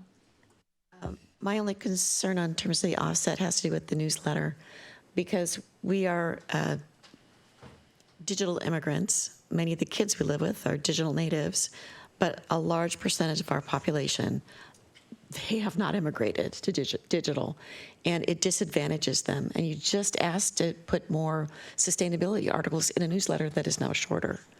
So it seemed at cross purposes. So I do have a concern over cutting, particularly because we don't have the communications person here to tell us, is this a good idea, a bad idea? Because we're just now contemplating it right this second. So I deeply appreciate the fact you've come up with cost savings. That's terrific to look at it from this way. I would like a little bit of time to just get an answer back, frankly, from the communications team about what they think the deficit might be. And this is a publication I think that residents look forward to getting, and is one of the few mechanisms that we actually have to do outreach. And since a large part of what our mission is to do this outreach on a variety of different topics, it's our education vehicle. They're not going to go to the website. They're not going to go to a digital thing. I believe she said just reduce the regular newsletter and move the sustainable one to online only. Oh, so reduce, I thought it was reduce pages in the newsletter. It is. Yes, it is to reduce pages, but I also think that's the whole point of sustainability, is to reduce. But then we would miss that key population, like you're saying. That was my concern. So that's really just, I'd love to hear from the communications team on it. Councilmember Stewart, you'd like to speak to this motion? I would, thank you. Technically the motion is to approve the 1-year trial. I think it's completely reasonable to say we've given a menu of options of offsets, and that we could move forward, waiting for the staff's recommendation on which of those we would need. I would also like to point out that if we do go with a 1-year trial, the program probably wouldn't start until spring of next year and would run through like 2025 into 2026. So we wouldn't have to take all of those offsets, right, to be able to cover it, because you would save $12,000 on backing out of the climate challenge, right, over the biennium. You'd save, $26,000 if we didn't have a print sustainability guide, et cetera. So I think we could look to Deputy Mayor Howe's point, we could look to staff to come back and say, here's what we think would be the best combination of those things to cover the amount that we would need to cover for that. And just to be clear, I think that the Sustainability Ambassador Program, they would get their direction from, from our sustainability coordinator and the commission in terms of what those interns would work on, what would those specific programs be, so we wouldn't be, kind of circumventing the commission, but they would really work with them to understand what those projects would be based on the work that they're doing. So thank you. I really appreciate it. Councilmember Trine. Yeah, I appreciate the idea of cutting the budget, so I approve of that part of it, but I have no way would I support in adding 2 more interns at a cost to the city for any amount of time. Thank you. Councilmember O'Farrell, did you want to speak to this before I did? Awesome. Yeah, I will not be supporting this again. I think, I'm not sure, again, where's the Sustainability Commission and all of this? I'm sure there's probably an email somewhere where they said this is a great idea. I'm confused where we're finding savings. I would assume Vicki would have found those savings long ago. I don't totally agree with reducing the newsletter, what is it, quarterly now, and then moving a sustainable one online, so then, some people would not have access to that. I don't know about the 74 homes that are part of the climate challenge and what that actually takes, but I can't imagine moving forward with that. So I would like to vote on this. All those in favor say aye. Aye. Aye. Opposed? Nay. Nay. Nay. Okay, so it passes the second time around. All right, is there anything else for budget deliberations? Councilmember Stewart? I just want to thank staff, literally from the bottom of my heart. I know budgets are, they might like them even less than you do, Kaylee. So I just want to say thank you for all the work. I was kind of looking over some of the past years, and in past years we've actually had much larger drags on the general fund, in terms of changes or deltas between the revenues and the expenditures. So I think you guys have done a great job, especially considering where the CPIW is, the 5-year average. And obviously staff is a big part of our expenses. So I really appreciate all the work that you guys have done up till now. Thank you. All right. Thank you, David. Thank you, Vicki and Chris. All right. We're moving to new business, our 2025 legislative priorities with Mike.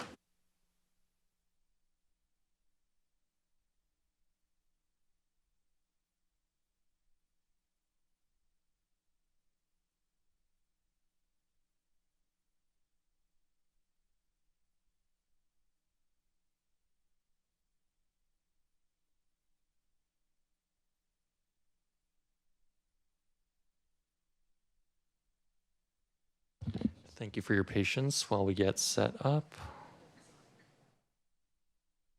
Okay.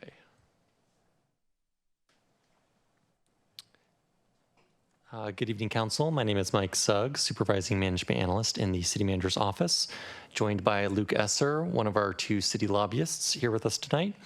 And we are here to discuss the city's 2025 legislative priorities. Before we jump into the Legislative Committee's recommended list for Council tonight, Luke is going to kick us off with a little bit of background information to kind of set the stage. So Luke, please take us away. Evening. Appreciate the opportunity. And as I hear the drumbeat of rain outside and on the roof, it's a reminder that when the weather starts getting rough, it's almost time for another legislative session. And it does start 2 months from tomorrow. So it's coming fast. And I'll just provide a little bit of context for that by a quick look back at the last legislative session. And I look forward to the next one as well. hard to believe it was only March of this past year when the last legislative session ended, and that was a session that was notable for challenges in the capital budget for a couple different reasons. For several years, there had been infusions of capital dollars from the federal government in the form of the bipartisan infrastructure law and the American Rescue Plan Act, COVID-era responses by the federal government that provided an infusion of dollars. But as they came to an end, and at the same time, the state experienced a pent-up demand for school construction costs, which by state law, the state is required to provide matching funds for, created this challenge that made it a smaller than usual capital budget. Contrast that with the expectation in the upcoming legislation is operating budget challenges for the state government. There's talk that it may be in the neighborhood of $10 billion out of budget for the 4-year outlook. Now, bear in mind that under state law, the state government has to balance budgets for a 4-year outlook, not just for the current biennium. And so the state budget is very large. So $10 billion over 4 years is a relatively small percentage, but nonetheless, they are experiencing the same sorts of challenges that local governments all over the state are experiencing in having to balance budgets in the current atmosphere. Revenues are relatively flat for the state right now, but inflation has not been flat, and caseloads at schools and prisons and elsewhere are not necessarily flat. So that's part of the challenge that the state will be facing in the upcoming legislative session. I also wanted to provide an update 6 days ago, well, 6.5, it was in the middle of the night, provided an update at the time were the election results, and can give more on almost every race. We know the results now, and as a reminder, at the current composition of the legislature in the state House, the Democrats enjoy a 58-40 majority, and in the Senate, a 29-20 majority. There's one race in the House where it is clear that it's a seat where the Democrats will pick up the seat. It's in the 26th district, which is the lower Kitsap Peninsula area. And there's also a race in the Senate in Clark County that's still very close, but it looks like the Democrats will pick up a seat there. And the impact of that is not so much that the Democrats will have a majority or that it's going up by a little bit, because they already had a notable majority. But if those numbers hold, the Democrats will actually have a 60% majority. And there are two levels of supermajority in the state legislature. With a 60% supermajority, the majority party can pass bond bills without any votes from the minority. And bond bills are usually necessary for the capital budget and the transportation budget. There is a second supermajority of a 2/3 requirement, and that is what is required to pass constitutional amendments to the voters without any minority votes. The Democrats will be short of that. It looks like they will attain the 60% supermajority for capital bills, but not the 66.666% majority for constitutional amendments. So we also have a new governor, new attorney general, new commissioner of public lands, and new insurance commissioner. So several changes in statewide elected officials.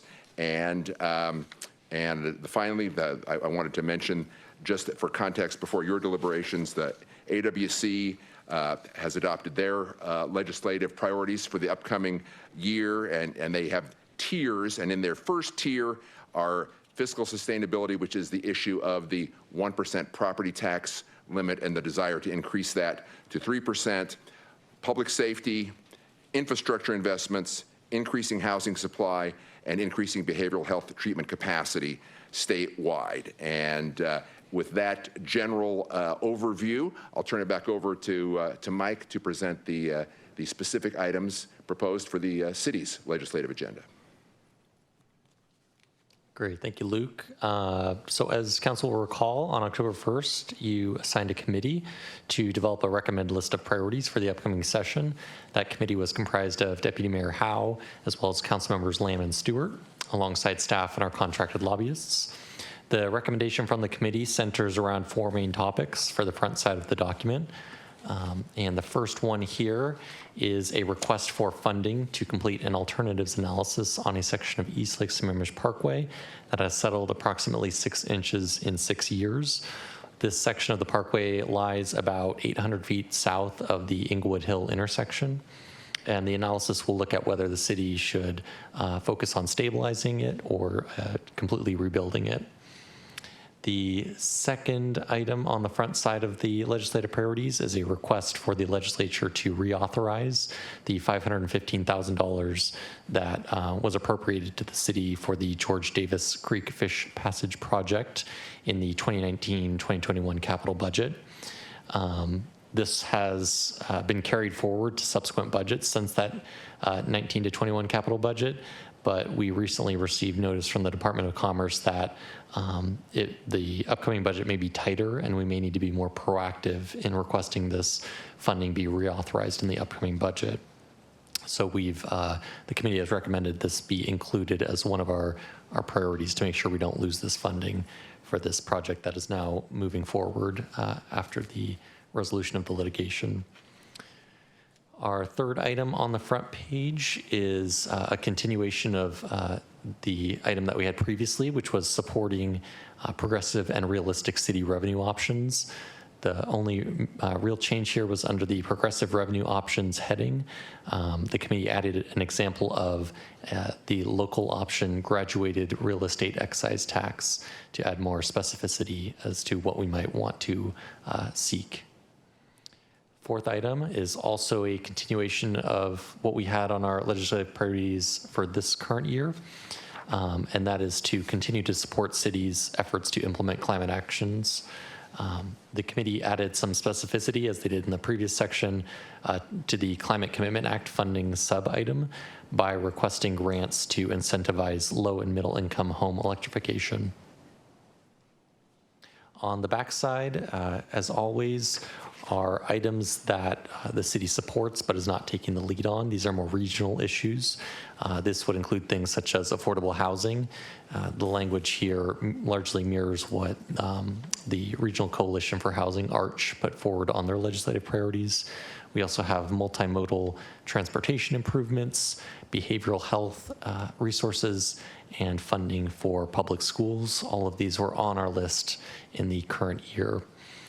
Many of these items are intentionally broad to give Luke and Nick the latitude to lobby on the variety of bills that may come up on any of these topics. So tonight is an opportunity to discuss any feedback that you all have on this document. Next week, the final draft will appear in your packet for approval. Also wanted to mention that our lobbyist team is working to schedule time for the council to meet with our legislative delegation on December 3rd at your December 3rd meeting. Council has done this in past years to strengthen relationships with our delegation, as well as to share our priorities ahead of the upcoming session. With that said, I'll go ahead and turn it back over to you, Mayor Clark. Awesome. And is that coming on consent, or we'll have a unfinished business? For the next meeting? Yeah. Depending on the council's discussions tonight, if we have clear direction, we'll just bring it back on consent. Cool. Awesome. Thank you. Yeah, first I want to say thank you to Deputy Mayor Howe, Councilmembers Stewart and Lamb for your work on this. Really appreciate it. I think it looks great. Really, I know we've kind of talked some of these to death, but I'm really glad to see them back on here. Deputy Mayor Howe? Thanks. The group was great to work with. Look, are we too long, or is it still a good length of what you got here? I think if you can fit it on 2 pages, you're in good shape. We're still okay. One piece, even though a lot of legislators won't keep a piece of paper, right. I think nonetheless we can present it to them in our meetings as one sheet of paper. I think that's perfect. That we're still good. Yep. Okay, so I did have an opportunity to talk to Roger Goodman about the Parkway, and he was mildly interested. So that's a start. That's a start. And mainly because he sees it as a truck route. So that he lifted his eyebrows and said, well, there might be some money in roads, not in operations. He said operations budget is going to be a disaster. Yes, and going forward. That's what everyone is saying. And I think we have discussed previously, and perhaps it was the the committee meeting, that I think there are ways we can frame this, because it's not just a freight corridor, it's also a route that is school children use, and that We're going to have commuters a parade of use. children So yes, sobbing quietly. Yes. So, yeah, the whole thing, the whole thing. So I'm really pleased with it. I've already started to rip it off, and wherever I can, for all the other committees I'm on, I insert our language into their legislative priorities. You just, yeah, okay. You should be a lobbyist. Yeah. don't need the competition, please. Yeah, I know. Councilmember Stewart? Yeah, I want to thank everyone. Mike always does a great job on this, although, I wanted Sam, but I appreciate it anyway. No, you started that. It's all, no, but in all seriousness, the Parkway project was certainly not something we had originally planned on, clearly important, and also potentially an environmental issue as well. Yes. So don't forget that, because it is right there, just above the lake. So Especially with all the money we're invested to protect the kokanee. yes, So, exactly. it makes So all the sense in thank the you. world. And I, Mayor, if I may, I wanted to just add that I meant to mention the December 3rd, and I think kudos to staff for the 2 opportunities we provided in the interim to bring legislators over for the town center groundbreaking and the Lewis Thompson roadway groundbreaking. It's always nice to have these opportunities to thank local legislators, and ribbon cuttings and groundbreakings are wonderful opportunities to do that. And so I think that helps us when we have this opportunity coming up, like on December 3rd, where we're presenting the agenda to the local delegation. And I think it's good timing in that it still will be a full month before the legislative session. So I think that should work very well. Great, thank you. Council, anything else on this? Great. Well, thank you both. It was very successful. Great. Thank you, Council. Yeah. Okay, Scott. Thank you, Mayor. Believe it or not, I don't have anything to report tonight, so back to you. Okay, anything from council? I know Councilmember Lamb, you sent a few things for your meetings this week. Yeah. I have a Public Issues Committee meeting on Wednesday and a Solid Waste Committee meeting on Friday. Deputy Mayor Howe? I'll just say one quick thing about a conference I attended, which is the Becca Conference, has to do with absenteeism in schools, and that note that we have in our legislative agenda stuff about mental health. Mental health for students has just plummeted, and suicidal ideation is up 400%. So anything that we can do to move the needle there is extraordinarily important, and we just can't lose focus on it, which is easy to do with so many other priorities. And the last thing I wanted to mention, we do have a Snoqualmie tribe in, is it Issaquah? On Friday. I don't know if anyone wants to go. Karen, you said you can go. What time? 11. Yeah, I'm just looking right now. So Friday the 15th, are we saying at 11? I thought it was. Okay. So I don't know if 2 other people want to message Deputy Mayor Howe, because I probably cannot make that, but we can kind of connect, and we'll cover a couple of the things that we mentioned at last week's meeting. But if anyone's free on Friday. If that is all, I will entertain a motion to adjourn. A move we adjourn. All right, moved and seconded. All those in favor say aye. Aye. Opposed? Great. Good night, everybody. Good night.